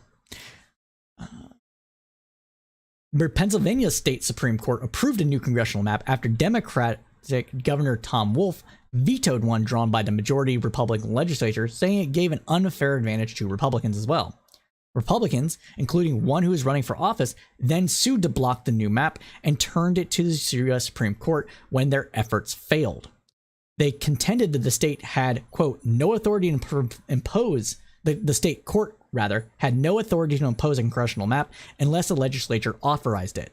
Their lawyer, Jonathan Mitchell, told Reuters his argument was not as broad as that made in the North Carolina case, because he concedes that courts can intervene when a legislature enacted maps violate the state or federal constitution. The problem is that the Pennsylvania court acted to impose a map of its own choosing, not to remedy a state or federal constitutional violation, he said. As we reported last month, the court allowed Alabama to use a Republican-backed map, signaling further weakening of the Voting Rights Act enacted to protect minority voting rights. So that covers SCOTUS. All right. So let's go ahead and get into state politics, starting with my state, Texas. All right. And then we got something for Florida, and then we're going to plow right through this to get through the news and get you some of those sweet economic updates, because I know you're wanting to hear about the economy. All right. So the state of Texas had its primary on Tuesday, which was the 1st, and we have results of that primary contest. So according to the Texas Monthly, Greg Abbott won the GOP nomination for governor and will avoid a runoff. Clearly, he will face Beto O'Rourke in November, and Beto is likely to get completely shit stumped in that election because of his stance on guns. Ken Paxton will face George P. Bush in a May runoff for the GOP nomination for Attorney General. That should be interesting. In South Texas, AOC backed Jessica Serranos, and 9-term Congressman Henry Carwell are heading to a runoff in the 28th Congressional District. This might be a win for the Progressive Caucus. Van Taylor, who was narrowly forced into a runoff by Keith Self in his North Texas U.S. House district last night, admitted to an affair and withdrew from the campaign Wednesday afternoon. Wow. An affair still completely craps out on people. Jeez. Greg Kazar. Greg Kazar is actually ran in my district, and he is a self-described Democratic Socialist, has won his primary in an Austin to San Antonio U.S. House district, where he is all but certain to prevail in November. For people that may not know, Greg Kazar was part of the Austin City Council and was instrumental in helping Austin reform not only its homeless homeless rules governing homelessness and that sort of thing, but also with helping pass new rules around police reform. Jeff Younger, Republican and anti-trans activist, will go into a runoff, which is kind of surprising given the state of the Republican Party so far. The contest may be one to watch, given the cultural wedge issues that have clung to Republicans. Younger actually has a trans child. Oh, okay. Interesting. Voter turnout for the primary was low overall, with Democrat voters outpacing Republican voters, which bodes well for the Democrats in going into the congressional races. Moving on to Florida. Now, Florida's abortion bill is actually poised to become law, with the legislature passed a law this week that bans abortions beyond 15 weeks of pregnancy. The bill, which Governor DeSantis will sign, allows only for exceptions involving serious risk to the pregnant person and fatal fetal abnormalities. There are no exceptions for rape or incest, which more often than not is rape. The bill makes Florida the latest Republican-led state, along with West Virginia and Arizona, to advance a 15-week abortion ban bill this session, which would put America actually behind Europe in its abortion restrictions. We have a duty, quote, This is coming from a Republican. So, quote, "We have a duty to protect life. This bill safeguards innocent unborn children with beating hearts who can move, taste, see, and feel pain." Republican State Senator Kelly Stagel, who was the bill's main sponsor in the Senate, said in a statement. 1 second, I gotta get my dog out of here.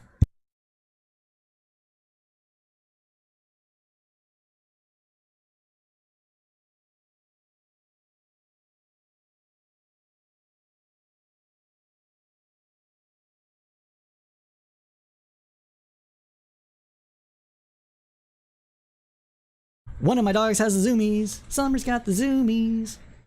I'd put her on camera, but she's got the zoomies. All right, let's continue on. Sorry about that, everybody. Now, so yeah, that's the dealing with the abortion bill.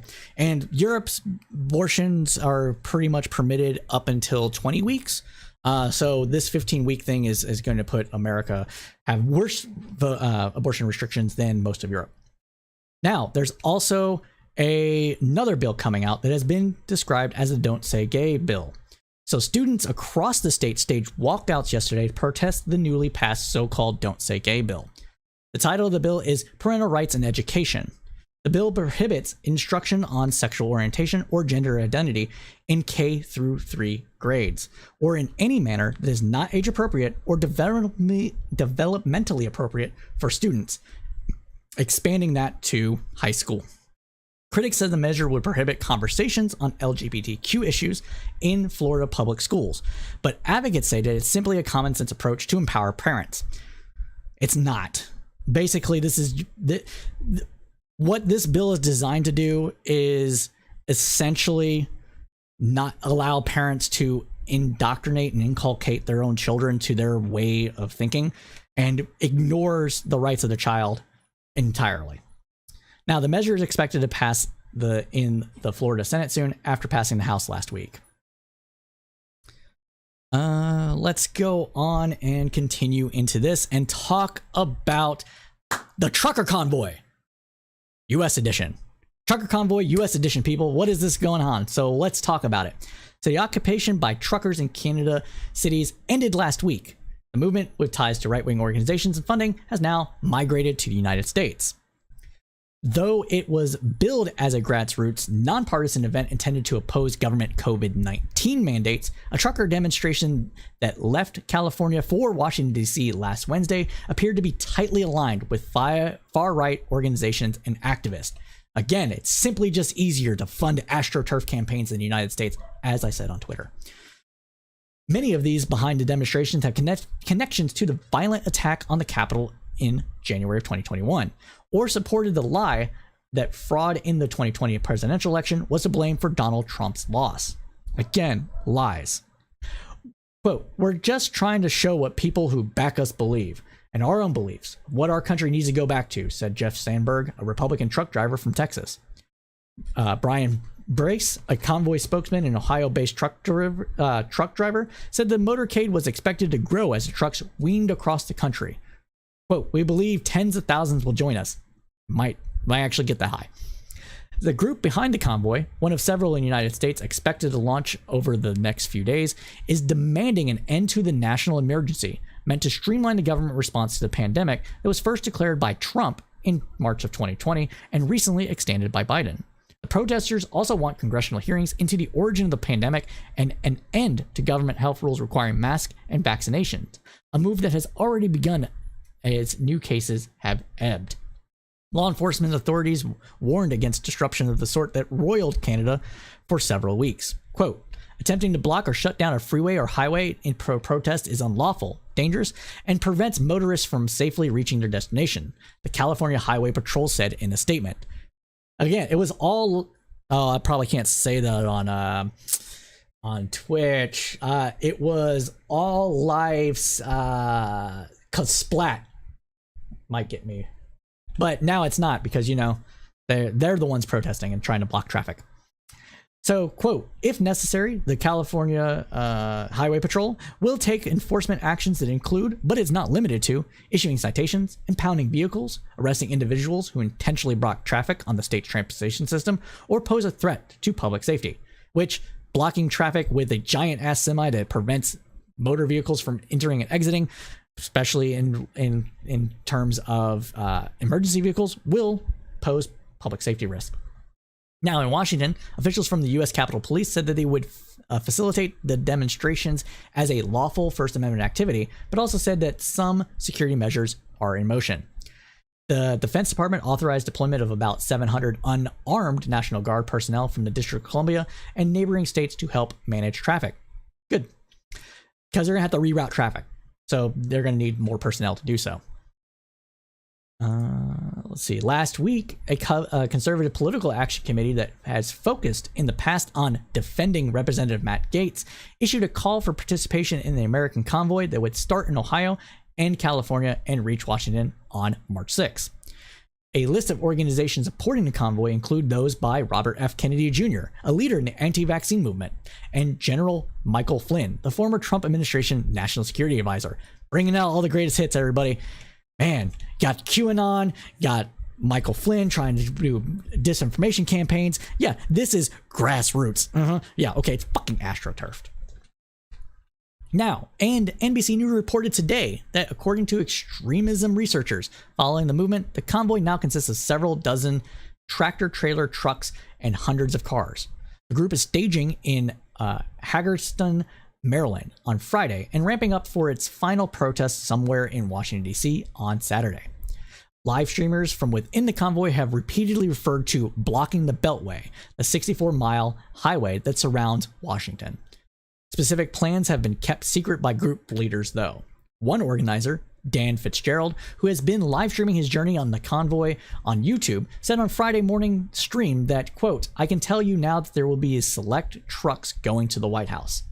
The group's demands are now vague and tied to what they call accountability, according to Sarah Enraro, an extremism researcher who has spent the month following the convoy in Telegram chats.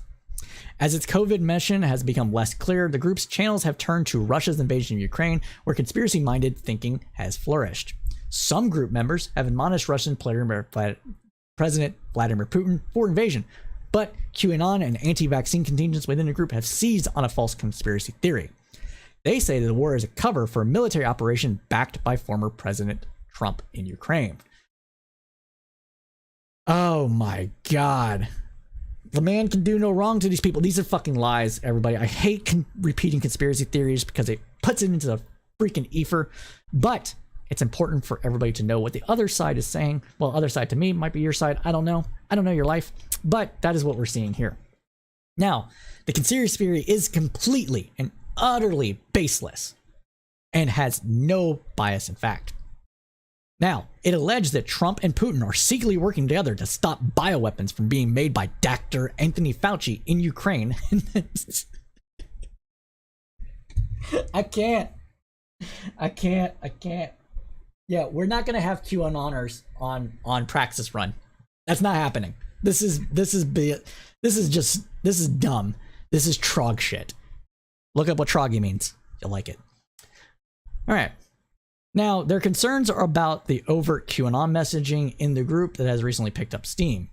The convoy has added some of the most extreme QAnon adherents, a group that had congregated in Dallas because they believed that John F. Kennedy Jr., who died in 1999, was still alive and would reveal himself on the site where his father, former President JFK, was shot.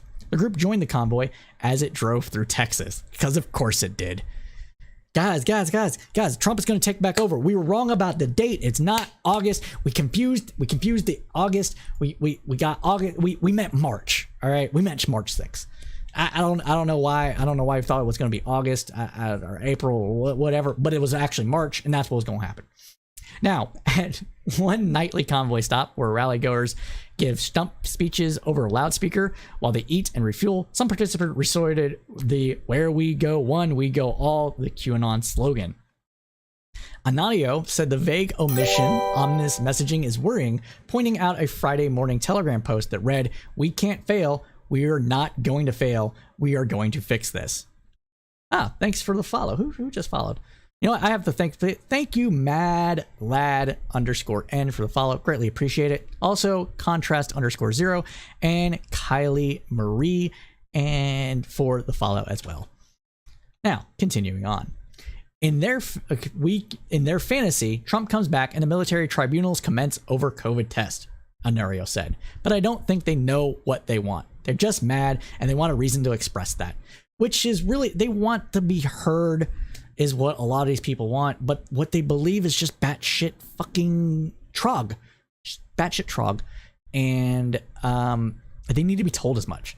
I am not one to consistently talk shit about people on a regular basis, but QAnon honestly gets no pass for me. That's what I'm gonna say. They get no pass for me.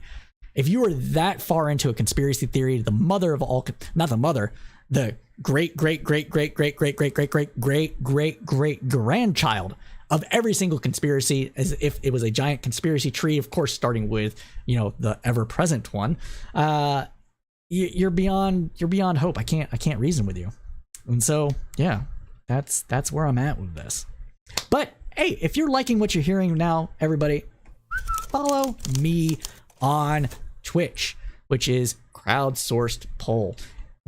I post memes there, try to have good conversations, despite it being Twitter. I said Twitch, I meant Twitter, and the like. So, and that's where we're going to be doing some contests in the future. So go ahead and hit us up there. We also have a Facebook group, and that Facebook group, if you do Facebook, I know our audience doesn't really do Facebook, but if you do Facebook group, we have a group called Tribune Commons. You can get there by facebook.com/groups/Tribune Commons, and you can find us there as well.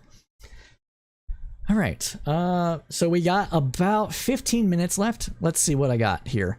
Okay, we're going to talk about this, and then we're going to jump into the economy, because this is interesting. So according to this is very interesting. This is a segment we're going to talk about where the FBI has formed a cryptocurrency unit. Now, The Hill has reported that the FBI is forming a new team dedicated to cryptocurrencies, according to the Department of Justice. The new team will work closely with the National Cryptocurrency Enforcement Team. Prosecutor Young Chow, who has a background in cyber-related crimes, will serve as the National Cryptocurrency Enforcement Team's first director. Now, this is to tackle money laundering, scams, grifts, and etc., as well as probably tax avoidance issues and the like. And since it's all on a public ledger, it's going to be easier to track people, but you need manpower to do that. That's where the FBI is coming in. Quote, the department has been at the forefront in investigating and prosecuting crimes involving digital currencies since their inception, Choi said in a statement. The NCET will play a pivotal role in ensuring that as the technology surrounding digital assets grows and evolves, the department in turn accelerates and expands its efforts to combat their illicit abuse by criminals of all kind. I am excited to lead the NCET's incredible and talented team of attorneys and to get to work on this important priority for the department. The team will focus on challenges posed by criminal misuse of cryptocurrencies and other digital assets. The team will be comprised of attorneys from across the department, including prosecutors with backgrounds in cryptocurrency, cybercrime, money laundering, and forfeitures. The team will work in collaboration with others across the department, including the new FBI team dedicated to cryptocurrencies.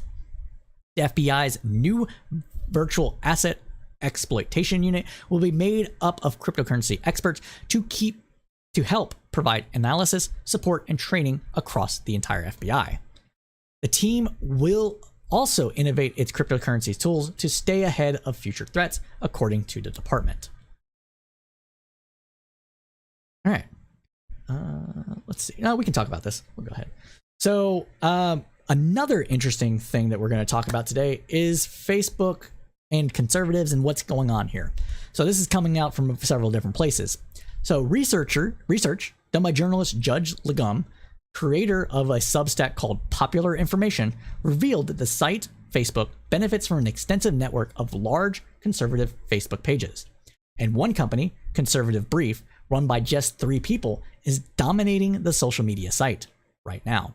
Conservative Brief doesn't do any original reporting and mostly just aggregates tweets, videos, and other reports with a right-wing spin. They've heavily pushing special counsel John Durham's probe and the conspiracy theories surrounding it. They promote Trump, Mike Lindell, and now even Kyle Rittenhouse. On Facebook, they're controlling much of the message, even surpassing social media engagement from legitimate news outlets such as the New York Times, Washington Post, and Fox News. Conservatives' brief engagement on Facebook has exploded over the last year, said the report citing social media analytics site NewsWhip. In February of 2021, Conservative Brief attracted more than 2,500 engagements, a combination of likes, reactions, comments, and shares per article. That's huge. Today, so that's an average. That is ridiculous. That's really good. We're talking, so per article, you're posting like 100 articles a day. You're getting 250,000 engagements. And conservatives engage more with social media than liberals and lefties do. I don't know why, but they do. Today, each article posted by Conservative Brief will attract well over 30,000 engagements now. That is, geez, that is almost 100 times, and that is over 100 times increase.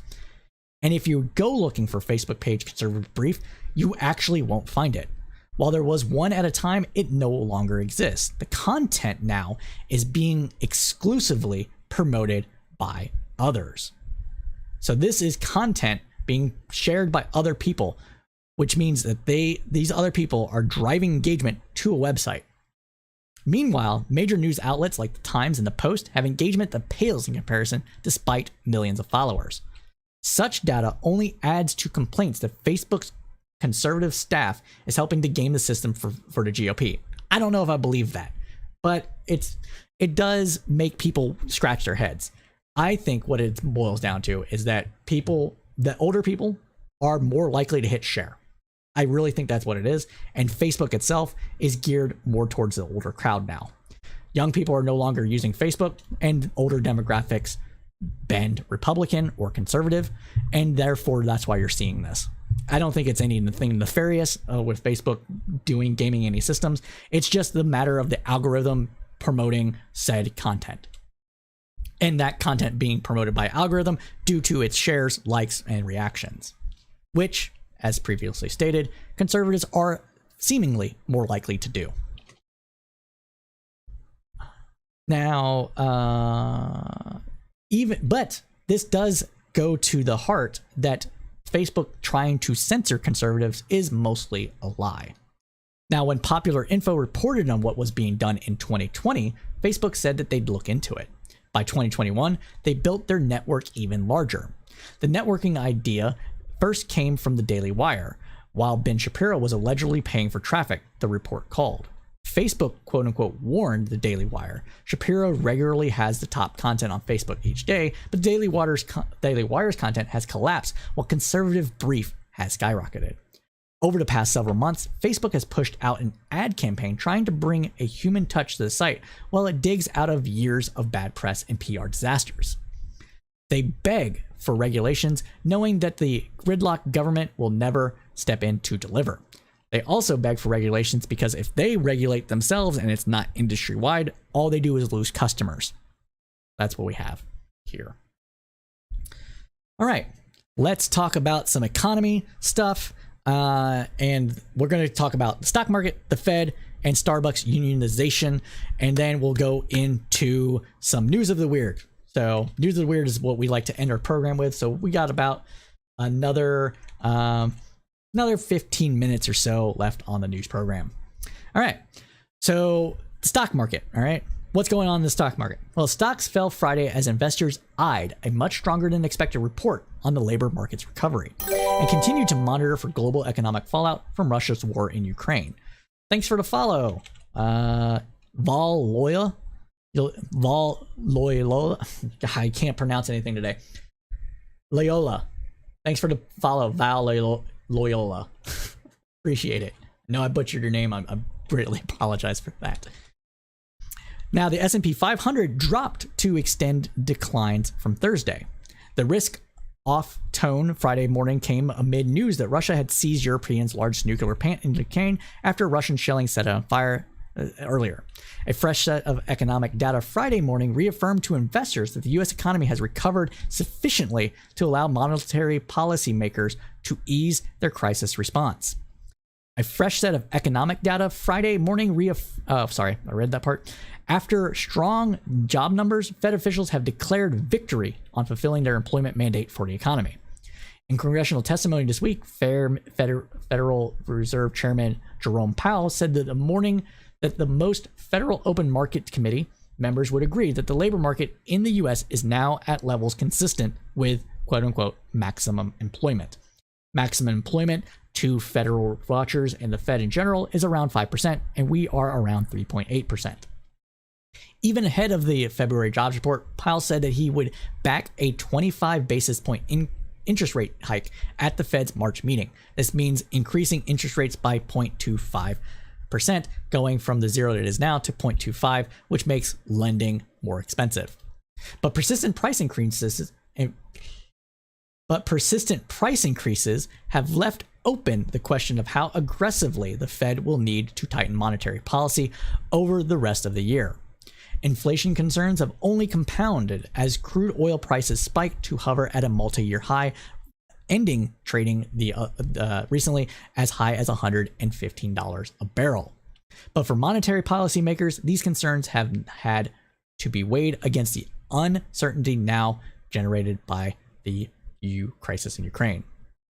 Now, the Fed, according to reporting from NPR, said on Wednesday that the central bank is on track to start raising interest rates this month, likely by a quarter percentage point, in an effort to combat inflation. But the Fed will proceed with caution, Powell told the House Financial Service Committee, as Russia's invasion of Ukraine adds more uncertainty to the economic outlook. The economics of these events are highly uncertain, Powell said.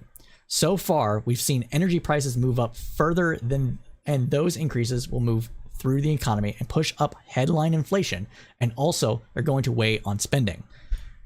Translation, expect higher gas prices, and higher gas prices to zap some of the money out of the economy in other areas, and thus potentially lead to an economic slowdown. The average price of gasoline in the US approached $3.66 per gallon on Wednesday. And it was like an overnight shift. I drove to New Orleans. Gas was around $3 or so. $3 or so, and from Texas to New Orleans. And by the time I drove back, gas prices in Texas were like $3.30, and gas prices in Louisiana were $3.60. So pretty much an overnight change. Now, rising energy prices have had a significant driver of inflation, which hit 7.5% in January, the highest since 1982. Inflation is too high. We understand that, Powell said. It's going to take some time, but we're going to get it back under control. Powell said it's too soon to know how large or long-lasting price increases tied to events in Ukraine will be, so he and his colleagues on the central bank's rate-setting committee are prepared to be flexible. Quote, "We're never on autopilot," he said. Those of us on the committee have an expectation that inflation will peak and begin to come down this year, which, honestly, it looked like it peaked in October, so this is probably par for the course. Continuing on with his comment, and to the extent inflation comes in higher or is more persistently high than that, we would be prepared to move more aggressively, likely going from 0.25 to 0.5, maybe even 0.75, to try to ratchet down the inflation number. Republican lawmakers on the committee blamed the Biden administration and the $1.9 trillion rescue package passed by Congress last year for fueling high inflation. Democrats pushed back, saying federal spending also contributed to a speedy economic recovery and a sharp drop in unemployment, which is probably true. Powell, who generally tries to steer clear of any partisan fights, said both Congress and the Fed had moved aggressively to prop up the economy during the pandemic with mixed results. Quote, "We turned our dials as hard as we could. So did you," Powell said, referring to the Fed's rock bottom interest rates and aggressive spending by Congress. The economy did benefit from that. We have the strongest economy in the world right now. But no doubt, part of what we did and what Congress did, without naming any particular laws, is also part of the reason why inflation is high. Because the M1 money supply went up by like 40%. So President Biden has nominated Powell for a second term as Fed chair. Biden has also named 3 new members of the central bank's governing board. The nominations are currently stalled in the Senate Banking Committee over GOP opposition to Biden's nominees to the Fed's top bank regulator, Cyril Bloom Raskin. During Tuesday's State of the Union address, Biden urged senators to confirm his picks for the central bank. Democrats on the House committee blasted what they see as stalling tactics by Senate Republicans. Now is not the moment for obstruction, delay, and gamesmanship, said committee chairwoman Maxine Waters, Democrat from California. This will undermine our recovery from the pandemic and place our economy and financial stability at risk, which is honestly also probably true.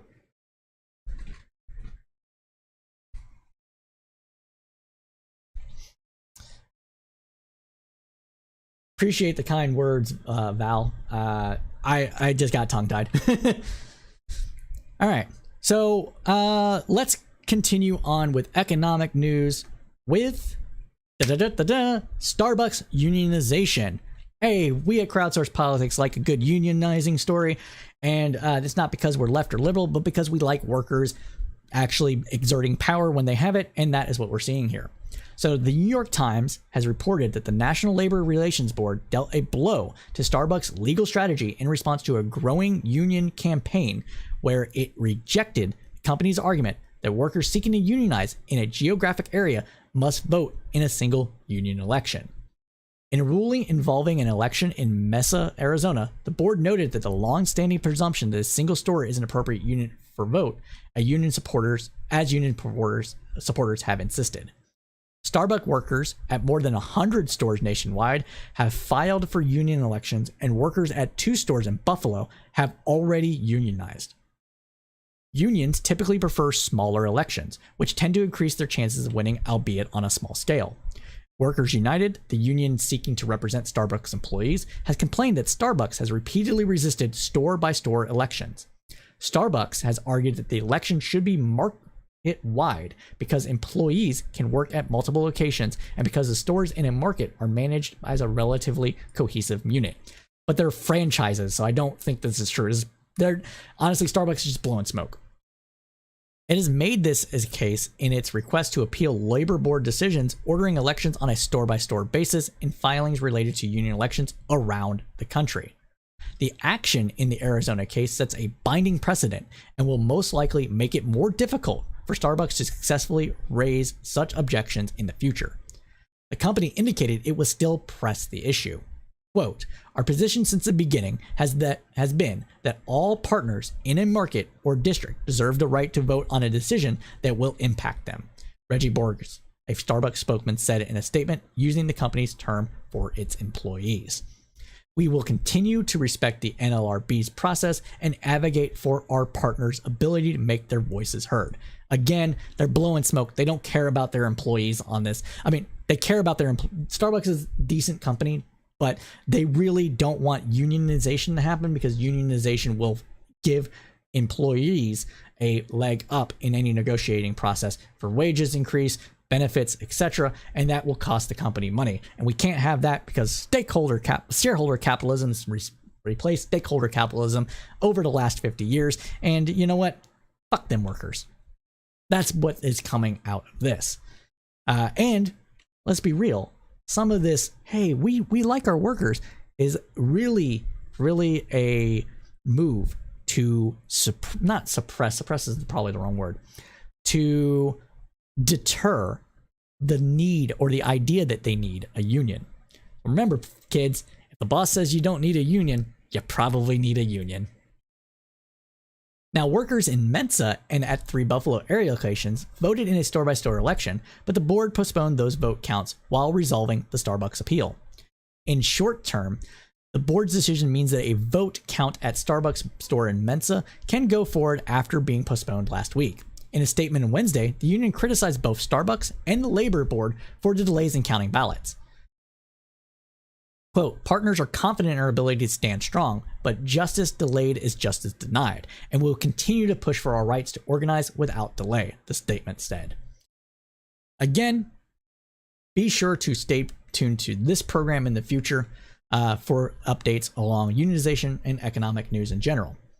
Now, we're at end, and what we like to end with is always some news of the weird. And a little segment we like to call News of the Weird. We like to do a palate cleanser, give you some interesting, fun, weird news, And today, one of those stories that we're bringing out today is that it's about lingerie. Lingerie, but worn by rats. Content warning. You've been warned, people. This is coming from TikTok, all right? And why is this? Well, let's listen. Scientists put rats in lingerie. Not to turn themselves on, thankfully, but in the name of science. They had virgin male rats mate with females wearing special rodent jackets. Later, they would expose these same male rats to females with and without the jackets, and they found that they would almost always prefer the ones with the jackets. They also came more quickly when mating with the jacket females. And according to brain scans, they found the experience more pleasurable with the jacket females. The same lab had similar findings when they had female rats wear perfume. And the reason that we use rats in these things is because the rat brain is fairly similar to a human brain on a very small scale and can be easily monitored. So this is very The interesting. scientists posited that perhaps this could tell us something about the socialization behind humans' preferences. Or maybe, it's just that rats are kinkier than we thought.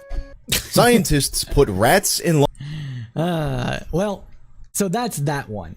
And we do have another story, but I want to comment on this a little bit. I think that it's novelty in all animals is considered, I think, to be pleasurable, for lack of a better term in this. And that could be what we're seeing here. The novelty of seeing a female rat in lingerie or some sort of clothing might have increased the experience for the male rats, and why probably humans seek out new experiences in the realms of mating. Now, we have another story for News of the Weird, and this one is about a cute little octopus. All right, let's watch. She thought it was just a cute little baby octopus she was handling, and she put a video of it on TikTok. And only then did she find out that that cute critter is one of the most deadly animals in the ocean. One bite, and you could be dead in minutes. What? Wow. How adorable. What a cute little guy. I saw it in the water and I thought, my initial reaction was to just pick it up. And then you find out that little tiny creature could have killed you and over 20 people. Talk about a shocker. Kaylin Phillips had no idea the creature from the sea she and her friends were passing around on a beach in Bali is one of the deadliest on the planet. Let's eat it. No, don't say that. I posted the picture on my Instagram story. Damn, nature, you scary. And I got a couple comments like, hey, do you know that this is the blue ring octopus? Right over my head. No idea. She found out it was, in fact, a blue-ringed octopus with enough poison to kill more than 20 people. You just held this creature that not just could have killed all three of you, but apparently if there were 26 of us, we all would have been gone. All right. So, why are we talking about that? Well, the reason we bring this up is because if you don't know what it is, don't fuck with it. Nature is designed to protect itself, and this cute little critter is deadly as they come. But with that, everybody, I am sad to say that we are out of time.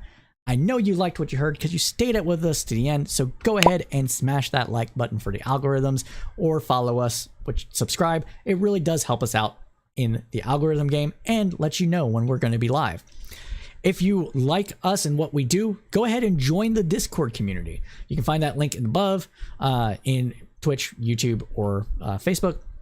And we're going to be growing our Discord community to hold contests and talk about news-related matters, politics, and cultural issues as well.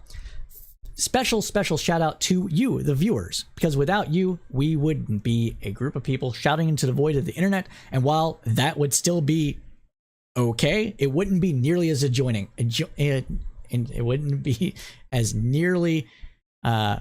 It wouldn't be as fun without you all here. So we greatly appreciate you joining us.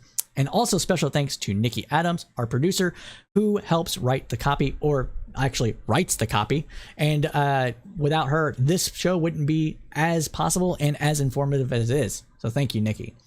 And so stick around for a second. Oh, wait, before I raid, do have a Facebook group called the Tribune Commons. So go ahead and join that if you do Facebook.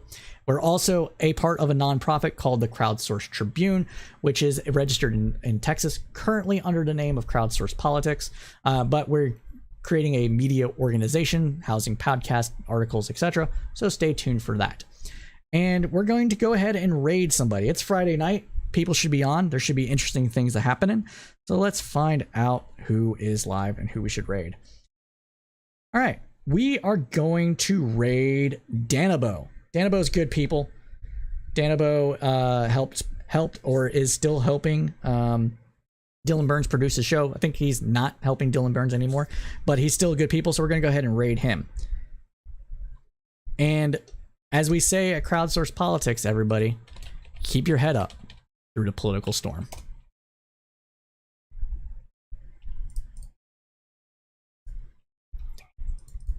Oh my gosh.